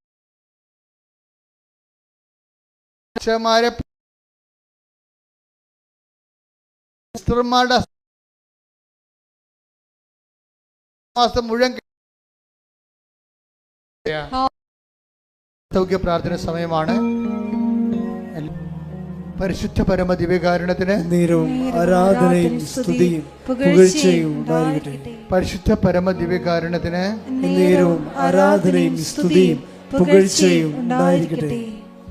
എൻ്റെ പ്രിയപ്പെട്ടവരെ, വളരെ സന്തോഷത്തോടുകൂടിയാണ് ഈ ധ്യാനത്തിൻ്റെ സമാപനത്തിൽ എൻ്റെ മനസ്സിൽ ഒത്തിരിയേറെ ഇന്ന് ഈ ധ്യാനം കൂടുന്നവരും ഇനി ഓൺലൈനിൽ കൂടാൻ പോകുന്നവരും അവിടെ രോഗഭാരങ്ങളെയും ജീവിത ദുരിതങ്ങളെയും പരിശുദ്ധമ്മയുടെ പ്രത്യക്ഷങ്ങളുടെ സ്ഥിരീകരണത്തിനായി ദൈവം ഏറ്റെടുക്കുമെന്ന് പരിശുദ്ധാത്മ പറയുന്നുണ്ട്. സ്തുതിക്കട്ടെ. ഹല്ലേലൂയ. മാതാവ് ജീവനോടെ പ്രത്യക്ഷപ്പെട്ട അൾത്താരയിൽ അമ്മയുടെ ശാന്തമായ സാന്നിധ്യമുണ്ട്. ദിവ്യകാരുണ്യത്തിൻ്റെ സമയത്താണ് അമ്മ അന്ന് പ്രത്യക്ഷപ്പെട്ടത്. അതേ ഒരു ഫീലാണ്, അതേ ഒരു ആംബിയൻസിലാണ് നമ്മൾ നിൽക്കുന്നത്. അതേ അമ്മ, അതേ കർത്താവ് ഇന്ന് നമ്മുടെ ജീവിതത്തിൽ ഈ ആരാധനയിൽ പങ്കെടുക്കുന്ന ഓരോ മകനെയും മകളെയും കർത്താവിൻ്റെ തിരുമുറുവാർന്ന വലത് കർത്താൻ ആശീർവദിക്കുന്ന സമയമാണ്. കർത്താവിന്റെ വിശുദ്ധ രക്തം, കർത്താവിന്റെ വിശുദ്ധ രക്തം ഉച്ച മുതൽ, കർത്താവിന്റെ വിശുദ്ധ രക്തം ഉച്ച മുതൽ ഉള്ളംകാല വരെ കർത്താവിന് ഇത് അരിച്ചിറങ്ങട്ടെ. കർത്താവിന് സത്യം. കർത്താവ് തൈറോയ്ഡ് രോഗികള്, പിസിഒഡി രോഗികള്, പിസ്തുല രോഗികള്, കരള് രോഗികള്, ഹൃദയ രോഗികള്, ശ്വാസകോശ രോഗികള്, ഹൃദയ രോഗികള്, കിഡ്നി രോഗികള്, കുടല് രോഗികള്, ക്യാൻസർ രോഗികള്, യേശു ക്രിസ്തുവിന്റെ ഉന്നതമായ നാമത്തില് മാറിപ്പോകട്ടെ. ശ്രുതിക്കട്ടെ. ഗർഭിണികളെ സമർപ്പിച്ച് പ്രാർത്ഥിക്കുന്ന കർത്താവേ, കുഞ്ഞുങ്ങളെ സമർപ്പിച്ച് പ്രാർത്ഥിക്കുന്ന കർത്താവേ, ഈശോ തിരുവരുവാർന്ന് വളർന്നു കയറാൻ കുഞ്ഞുമക്കൾ ഉണ്ടാവുന്ന നമ്മുടെ രോഗികളായിട്ട് കുഞ്ഞുമക്കളെ കണ്ണീരോടെ കരയുന്ന അമ്മമാരെ അവിടെ കുഞ്ഞുങ്ങളെ സ്പർശിക്കണമേ എന്ന് പ്രാർത്ഥിക്കുന്ന കർത്താവ്, നിന്റെ സ്വർഗീയമായത് കർത്താവ്, നിന്റെ ഉന്നതമായ നാമത്തെ മഹത്വപ്പെടുത്തുന്ന കർത്താവ്, മക്കളില്ലാത്തവരെ സ്പർശിക്കണ കർത്താവ്, ഭവനരഹിതരെ സ്പർശിക്കണ കർത്താവ്, സാമ്പത്തികമായ ക്ലേശങ്ങളുള്ളവര്, ഭാരങ്ങളുള്ളവര് പരീക്ഷ എഴുതി വയ്ക്കുന്നവർ, റിസൾട്ട് പ്രതീക്ഷിക്കുന്നവർ, കർത്താവെ ജോലിക്ക് വേണ്ടി പരിശ്രമിക്കുന്നവർ, ജോലി നഷ്ടപ്പെടാൻ പോകുന്നവർ, ലിസ്റ്റ് ക്യാൻസൽ ആകാൻ പോകുന്നവർ, യേശു ക്രിസ്തുവിന്റെ ഉന്നതമായ നാമത്തില് മാർഗ തടസ്സങ്ങള്, ജീവിത ദുരിതങ്ങള് യേശുവിന്റെ നാമത്തിൽ മാറിപ്പോകട്ടെ. ശ്രദ്ധിക്കട്ടെ. ഹല്ലേലൂയ ഹല്ലേലൂയ ഹല്ലേലൂയ. കണ്ണിന് കരുക്കളുള്ളവരെ, കണ്ണിന് ദശ വളരുന്നവരെ, കർത്താവ് കണ്ണിന് കാഴ്ച മുട്ടിയവരെ അങ്ങനെ തിരിച്ച് സമർപ്പിച്ച് പ്രാർത്ഥിക്കുന്ന, മറാത്ത തലവേദന ഉള്ളവരെ സമർപ്പിച്ച് പ്രാർത്ഥിക്കുന്ന കർത്താവെ, കണ്ണിൽ നിന്നും കാതിൽ നിന്ന് ഫ്ലൂയിഡ് വരുന്നവരെ, പഴുപ്പ് വരുന്നവരെ സമർപ്പിച്ച് പ്രാർത്ഥിക്കുന്ന കർത്താവ്, തൊണ്ടയിൽ മുഴയുള്ളവരെയും, തൈറോയ്ഡ് രോഗികളെയും, ടോൺസൈറ്റ് രോഗികളെയും, സ്പിറ്റുല രോഗികളെയും, സ്പോണ്ടിലൈറ്റിസ് രോഗികളെയും സമർപ്പിച്ച് പ്രാർത്ഥിക്കുന്ന കർത്താവേ, നിന്റെ വിശുദ്ധ പൗരോഹിത്യത്തെ മഹത്വപ്പെടുത്തണമേ. കർത്താവെ, സഭയിലുള്ള സാന്നിധ്യം പ്രകടമാക്കണമേ. എൻ്റെ കർത്താവിൻ്റെ ഉന്നതമായ നാമത്തിൽ ഏത് രോഗത്തിന് വേണ്ടിയാണോ, ഏത് ജീവിത ആവശ്യത്തിന് വേണ്ടിയാണോ, ഏത് ഡേറ്റ് ഇട്ട് പ്രാർത്ഥിക്കുന്ന വിഷയമാണോ, ഏത് രേഖ ആവശ്യപ്പെട്ടുള്ള വിഷയമാണോ, ഏത് ജോലി ആവശ്യപ്പെട്ട വിഷയമാണ്, ഏത് ഡേറ്റ് നിശ്ചയിച്ചുകൊണ്ട് അതിന് ശുഭകരമായ മറുപടി ഒക്കെ പ്രതീക്ഷിക്കുന്ന കാര്യങ്ങളാണ്, യേശുവിന്റെ നാമത്തിൽ മാതാവിന്റെ മധ്യസ്ഥത്തില് ദൈവിക ഇടപെടലുണ്ടാകട്ടെ. സന്തോഷത്തോടെ കൈകൾ നെഞ്ചത്ത് വെച്ചുകൊണ്ട് പ്രാർത്ഥിക്കുക. അച്ഛൻ പ്രാർത്ഥിക്കുമ്പോൾ ശ്രദ്ധിക്കണം. കർത്താവിന്റെ അടിപ്പണ്ട പോലെ വൈദാഘാതം ദൈവികമായ ശക്തി നിനക്ക് വരുന്ന കാര്യമാണ്. നിന്റെ മനസ്സ് വേദനിക്കുന്ന, നെഞ്ച് പൊളയുന്ന, പിടക്കുന്ന എന്താ വിഷയത്തിനും ഈ ആഴ്ചയിൽ കർത്താവ് 7 ദിവസത്തിനുള്ളിൽ കർത്താവിന്റെ തീരുമാനം ഉണ്ടാകും. ശ്രദ്ധിക്കട്ടെ. ഹല്ലേലൂയ ഹല്ലേലൂയ. എന്റെ കർത്താവിന് 39 വർഷം ഞാൻ അർപ്പിച്ച കൃപാസമർത്താരെ ജീവനോടെ പ്രത്യക്ഷപ്പെട്ട 39 വർഷം ഞാൻ അർപ്പിച്ച കൃപാന്റെ യോഗ്യതയാൽ കൃപാസമർത്താരെ ജീവനോടെ പ്രത്യക്ഷപ്പെട്ട പരിശുദ്ധ അമ്മയുടെ മധ്യസ്ഥതയില് ഇവിടെ പ്രാർത്ഥിക്കുന്ന മക്കൾക്ക്, ഓൺലൈനിൽ പ്രാർത്ഥിക്കുന്ന മക്കൾക്ക്, ഉടമ്പടി എടുത്ത് പ്രാർത്ഥിക്കുന്ന മക്കൾക്ക് അവരുടെ ജീവിത ദുരിതങ്ങള് ഇപ്പോഴേ പരിശുദ്ധ അമ്മ ഉണ്ണീശോയുമായിട്ട് ജലത്തിന്റെ ഉള്ളിൽ നിന്ന് ഇറങ്ങി വരുന്നതായിട്ട് കണ്ടുകൊണ്ടിരിക്കുന്നു. ഇപ്പൊ പരിശുദ്ധ അമ്മ ഉണ്ണീശോയുമായിട്ട് കൊണ്ട് ജലത്തിന്റെ ഇടയിൽ നിൽക്കുന്നതായിട്ട് കാണുന്നു. കർത്താവിന്റെ കരുണയാ, ദൈവത്തിന്റെ കൃപയാ, കർത്താവേ അവർക്ക് വീട്ടില്ല, അവർക്ക് വെള്ളമില്ല, കുടിക്കാൻ വെള്ളമില്ല, എല്ലാ കുടുംബങ്ങളിലേക്ക് കർത്താവിന്റെ കണ്ണത്തോടെ മാർഗരേഖകള്, ദുരിതങ്ങള് പ്രാർത്ഥിക്കുന്ന വിഷയത്തില് 39 വർഷം അർപ്പിച്ചിട്ടുമാണ്. ജീവനോടെ പ്രത്യക്ഷപ്പെട്ട് പരിശുദ്ധ അമ്മയുടെ മധ്യസ്ഥതയില് ഈ ആൾക്കാരെ നടത്ത 10,000-കണക്കിന് ആരാധനയാൽ മാർഗരോഗങ്ങള്, ദുരിതങ്ങള്, ഈ തടസ്സങ്ങള് യേശുവിന്റെ നാമത്തിൽ മാറിപ്പോകട്ടെ. വ്യക്തിപരമായ ആവശ്യങ്ങൾക്ക് വേണ്ടി പ്രാർത്ഥിക്കേണ്ട സമയമാണ്. ഓൺലൈനിലുള്ളവരും പ്രാർത്ഥിക്കേണ്ട സമയമാണ്.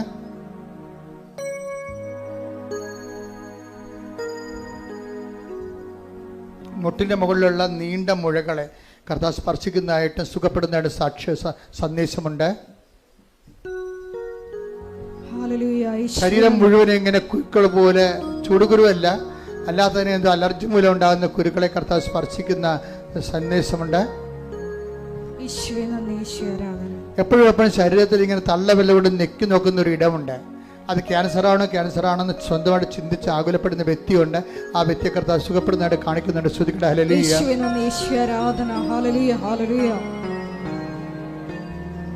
വ്യക്തിപരമായ ആവശ്യങ്ങൾ മൗനമായി പ്രാർത്ഥിക്കുക. ശ്വാസകോശങ്ങളെ സംബന്ധിച്ച് പ്രാർത്ഥിക്കുക. ശ്വാസകോശങ്ങളുടെ കർത്താവിന്റെ വിശുദ്ധമായ രക്തം കയറി ഇറങ്ങാൻ വേണ്ടി പ്രാർത്ഥിക്കുക. ശ്വാസകോശ കർത്താവ് സുഖപ്പെടുത്തുന്ന സമയമാണ്. ഇത് സാക്ഷ്യം പറയാൻ നിങ്ങൾക്ക് സാധിക്കാം. ഒരു തോളലില് ഇടത് തോല് വലത് തോല് ഇടിഞ്ഞും ഇടത് തോലും മുന്തിയും നിൽക്കുന്ന ഒരവസ്ഥയാണ്. എന്തോ അപകടത്തിലോ അല്ലെങ്കിൽ ജന്മനോ സംഭവിച്ചതാണ്. അത് ബാലൻസ് ചെയ്യുന്ന രീതിയിൽ ഒരു സന്ദേശമുണ്ട്. കർത്താവിന് നന്ദി പറയാം. ശ്രദ്ധിക്കട്ടെ.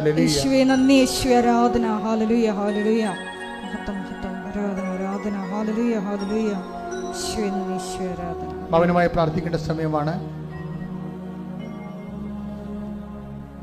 ഉടമ്പടിയിൽ സമർപ്പിച്ചിരിക്കുന്ന എല്ലാ വിഷയങ്ങളും ദൈവമാതാവിൻ്റെ മധ്യസ്ഥതയിൽ ദിവ്യകാരുണ്യ സന്നിധിയിൽ സമർപ്പിച്ചുകൊണ്ട് നമുക്ക് ഒരു നിമിഷം മൗനമായിട്ട് പ്രാർത്ഥിക്കാം.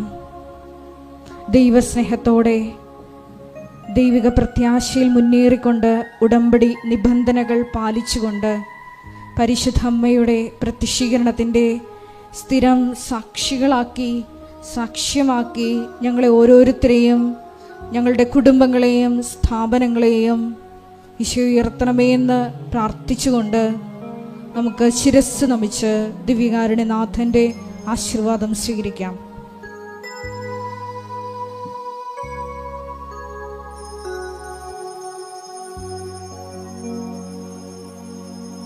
പരിശുദ്ധ പരമ ദിവ്യകാരുണ്യമേ,